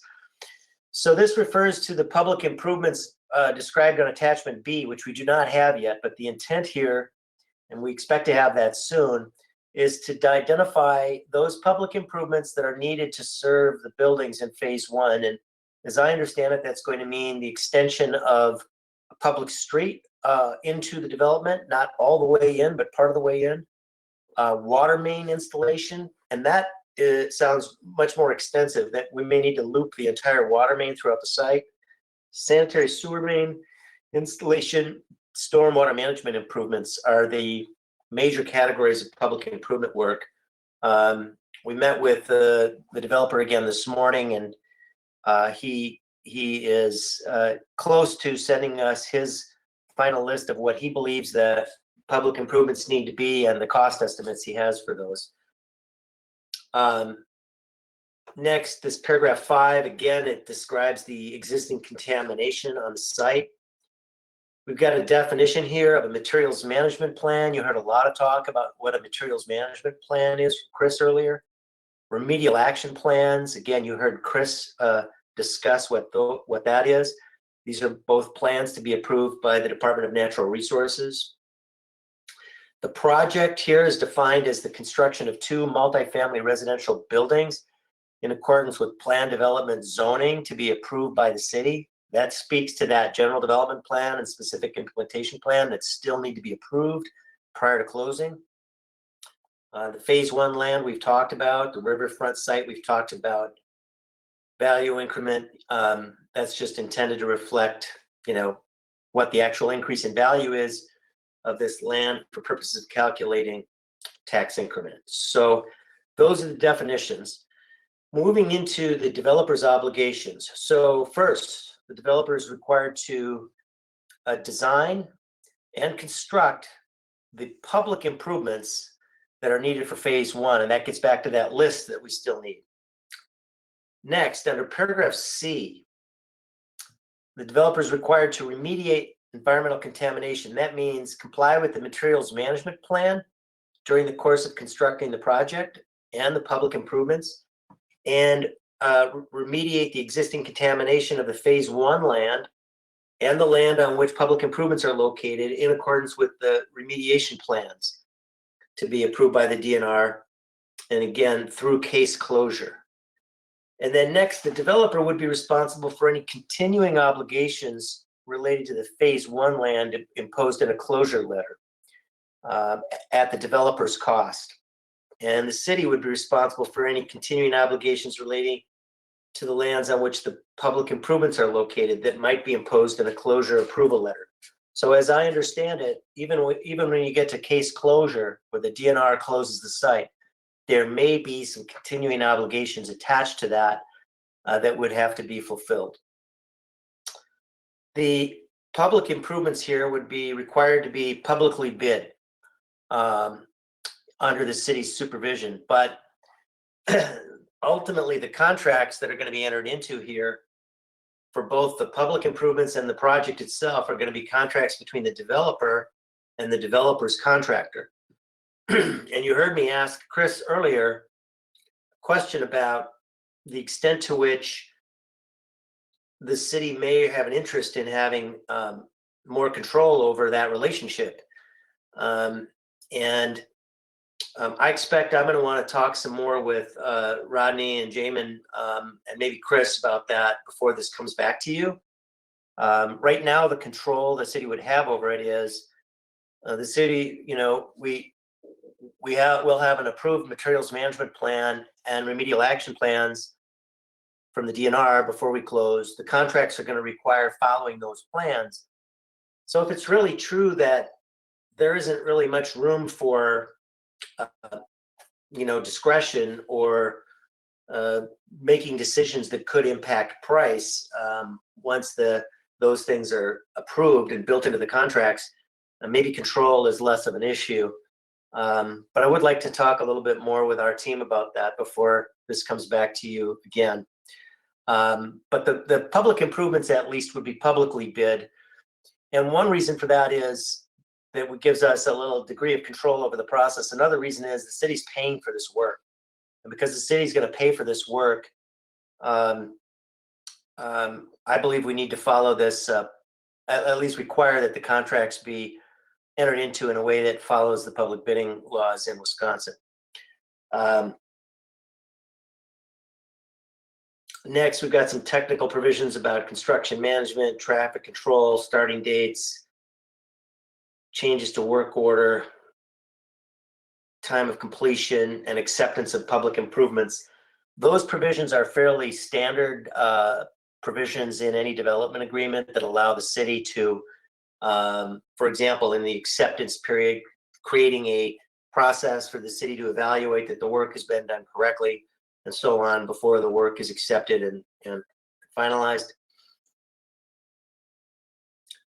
Paragraph K, that public improvements would need to be guaranteed against defects in materials or workmanship for a date of 1 year following acceptance of the improvements.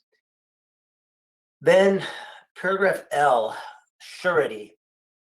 This has turned out to be an issue that we're going to need to talk about. So this draft of the agreement requires the developer to provide a letter of credit to the city as a way of securing the developer's obligation to actually complete the construction of the public improvements. And the idea is that we'd have a cost estimate for that work. The letter of credit would be equal to 125% of that estimated cost, so that if the developer for some reason is unable to complete the work, the city can use that letter of credit to complete the work itself. The developer has requested that the city allow him to provide a performance bond as an alternative to a letter of credit. And a performance bond is something the city has experience using in public construction contracts. That's something that we receive every time we enter into a public construction contract where the city's contracting directly for the work. And the way it works is that it's issued by a company that acts somewhat like an insurance company. And in many cases, these are insurance companies that issue the bonds. And there's a process if the developer is in default and not performing its obligations under the agreement. There's a process under which you can make a claim under the bond and then invoke that protection and ultimately require the company that's providing the bond to get the work completed. The letter of credit is advantageous from an ease of use and simplicity and a certainty status from the city standpoint. It's faster, it's less complex to use. But the performance bond is, well, the letter of credit has got some downsides for the developer from a cost standpoint. We discussed this with the developer this morning, and his principal concern is, as I understood it, is that in order to obtain a performance bond, he has to post collateral, essentially in the amount of the bond. So if it's a $2 million performance bond, letter of credit, if it's a $2 million letter of credit, the bank will require $2 million worth of collateral be pledged, and essentially ties up substantial collateral. And Mr. Brink described that issue as critical to him from a financial standpoint. If this is something the council wants to discuss in terms of this particular element of the agreement, I would suggest we do that in closed session. But that's an issue that's going to have to be resolved here. Next, moving down to paragraph 3, this agreement does require the developer to acknowledge that there will be a need to pay parkland and park improvement impact fees. Those fees are going to be substantial down here because of the number of units that are being created. So those will be some substantial fees. Next, paragraph C, discussing the city's obligations. So first, the city is required to pay for the cost of the environmental remediation work here that is not paid by the Brownfields grant program.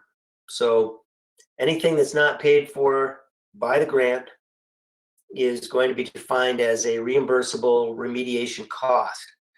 And the way this agreement is structured is that as the work is done here, the developer would be able to, on a monthly basis, request payment, pass through those bills essentially to the city, and the city would be paying the contractor directly for the cost of performing that work. And there is a methodology laid out in the agreement for requesting payment, describing what needs to be submitted to receive payment. And then second, the city is required to issue a municipal revenue obligation to the developer to pay for or to cover the cost of the public improvements. So a municipal revenue obligation is something that you've heard that we've discussed as also sometimes called like a pay-as-you-go TIF.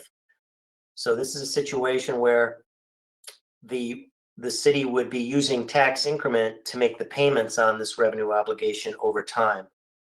And so in order for the developer here to actually recover, the developer is going to cover the cost of the public improvements up front, not the environmental remediation work, but the public improvements. So the developer will have to borrow the money to fund those expenses, and the developer would then be able to fund the debt service on his loan using this municipal revenue obligation. But again, in order to realize those dollars, the developer will need to build the project to generate the tax increment to do that. This municipal revenue obligation would bear interest at the lesser of 5% per annum, or whatever interest rate the developer is paying on its financing, whichever is less. So when the developer requests this municipal revenue obligation after the work is completed, we'd have to see what his interest rate is on his long-term financing, and pay either that or 5%, whichever is less. let's move down to section D. Conditions precedent. Yeah, here, these are, this is a list of the conditions that would need to be satisfied before this agreement will become effective. And I think we're going to, in this agreement, just settle on 3. Number 1 here, this agreement has to be approved. Number 2, developer has to acquire the property in accordance with the purchase agreement. And number 3, the developer would need to deliver the letter of credit or potentially a performance bond as an alternative to that. These other conditions relating to the brownfield grant and these other plans, the materials management plan, remedial action plan, those are going to be conditions purchase agreement, not the development agreement. So in other words, we won't even close on the property and sell the property if those conditions aren't satisfied. The rest of the provisions in this document are fairly technical provisions. I'd be happy to walk through and discuss any questions you may have about them. But I don't think they're particularly helpful in terms of understanding what the city's obligations are here or what the developer's applications are. So those are the agreements. Again, the intent tonight was to present these to you so that you can start to think about them, to ask questions. You're not being asked to make any decisions tonight or to vote on anything tonight, but that will be coming in the not too distant future. All right, nice job, Matt. Any questions? Can I ask Go a ahead, question, Mr. Alderperson Hunt. Matt, on the performance bond, because it's issued by an insurance company, the developer wouldn't have to put up collateral. He would just pay a premium to them. Is that how that would work? Yes, the developer has to pay a fee, pay a premium for that bond. Also, what Mr. Brink told us this morning is that he has to do more than pay a fee. He also has to satisfy underwriting requirements that they have to verify. They're going to want to verify for themselves that he has the financial ability to perform. So they have a process that they will use before issuing the bond to verify, because then they're taking on the risk. Okay. Like if you want to buy life insurance, they want to know about your health. Here, if you want a performance bond, they want to know if you're actually someone who's going to be able to perform the contract. Economic health. Yeah, yes. And you know what you're doing as a developer. Yeah. Thank you. Yeah. So I have a question. So Matt, does this go right through the same process we use for any other development through a TIF?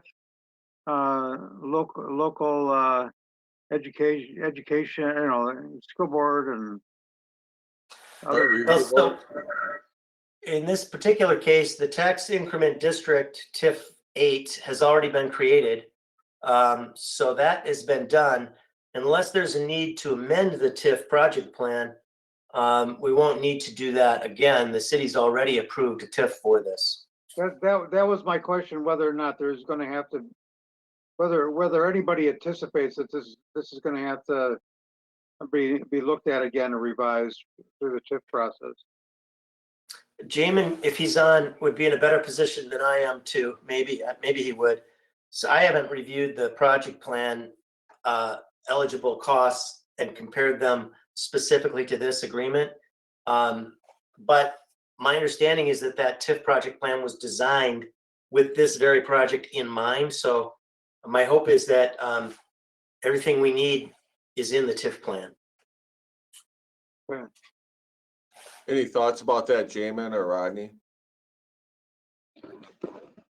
Yeah, when the project plan is actually still fairly new, and it was created not necessarily with the Brink project in mind, but the Charette project in mind, if you will.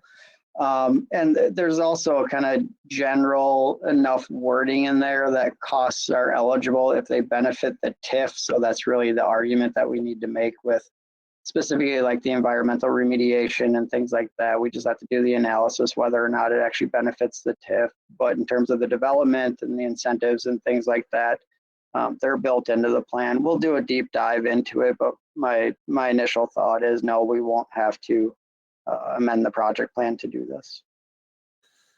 Anything to add, Rodney? Nope, I think that sums it up well. All right, any other questions? At I this had a- point, I know I it's had a, a question. go ahead. Back to that performance bond. So if I understood correctly, if there were an issue, we would need to file a claim. And like many insurance claims, potentially, I mean, could the claim be denied? I guess that's my bottom line question. It's not a given, is it?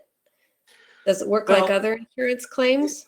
It works like other policies in the sense that the language of the bond itself would determine whether the claim is valid or not, and you have to follow the process in the bond. Now, I've requested, I've said, well, please give us a copy of the performance bond you're proposing so we can start to review it.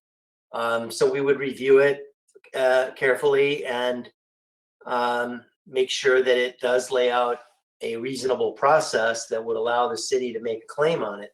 The difference really is that, a letter of credit is extremely simple to use. If you go to the bank with your letter of credit and you say, I'm drawing on this letter of credit, please hand over the money. And it's really very simple. With the performance bond, typically there's a process that requires, that you submit your claim. There are time periods that allow for a review of the claim. And then typically the bond gives the surety, options for how they might proceed.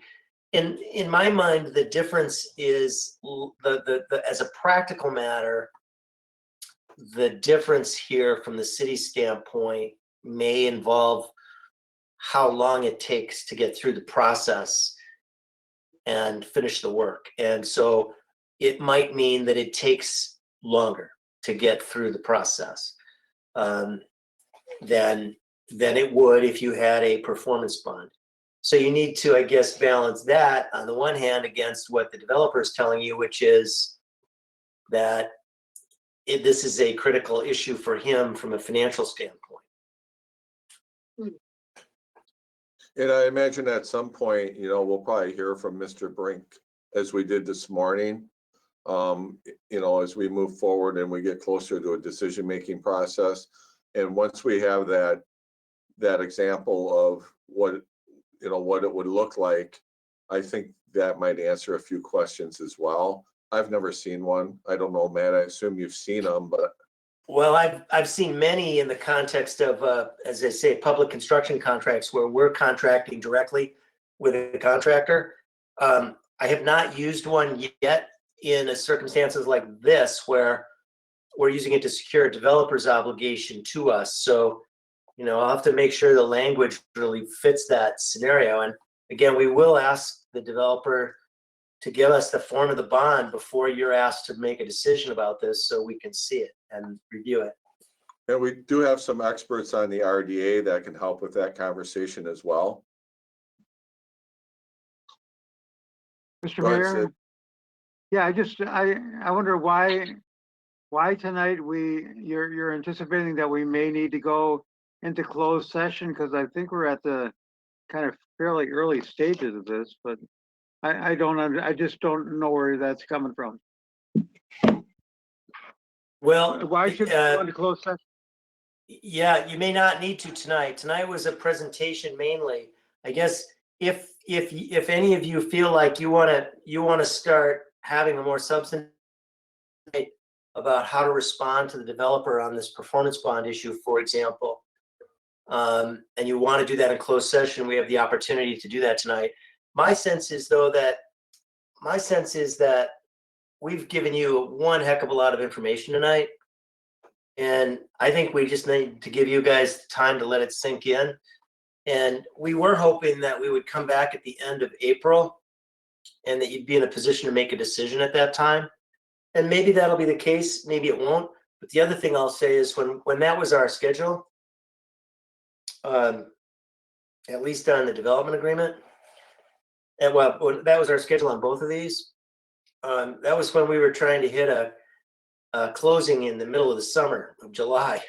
Well, now we're looking at closing in mid-September. So I think the only thing that would be held up by taking maybe an additional, instead of making a decision at your next meeting, maybe 2 meetings from now, the only thing that might hold up would be the developer's submission of the WEDC grant application. Could hold that up by another couple of weeks. So there is some urgency here to keep this moving as quickly as possible. I mean, the hope was that we'd close this by the middle of summer and really be able to get construction started by the end of the summer. Well, at this point, it looks like the hope is to close in mid-September and get construction started this fall. But so we'll see. Well, I'm of opinion that we don't need to go into closed session. So. Okay. Yeah, it doesn't sound like we need to. We always, on these kind of conversations, want to have that opportunity, and we don't have to if there's no reason to. Does anybody else have any other questions on this that we could answer tonight? Or if you want to chew on it, or you could certainly, like I said earlier, participate in the joint meeting tomorrow night with finance and RDA. The more you read and hear the conversation, I think the more easily understood it is. Like Matt said, you heard a lot of information tonight. You can see we have what we believe in the best in the business working on this with Chris and Matt and our staff. And, it's a process, and it's a marathon, especially when you're dealing with remediation. We have to do things the right way. There's going to be a cost associated with that. Jamin is certainly going to, work to, minimize the pain and, as far as trying to spread the costs out and look at, funding options as well as the grant. So, it's the biggest thing we want to do is at least get everybody up to speed on where we're at on this. Not only the council, but the community as well. This has been a long ongoing process over many years, and we're going to get there. But certainly you can see why these redevelopment areas are really challenging.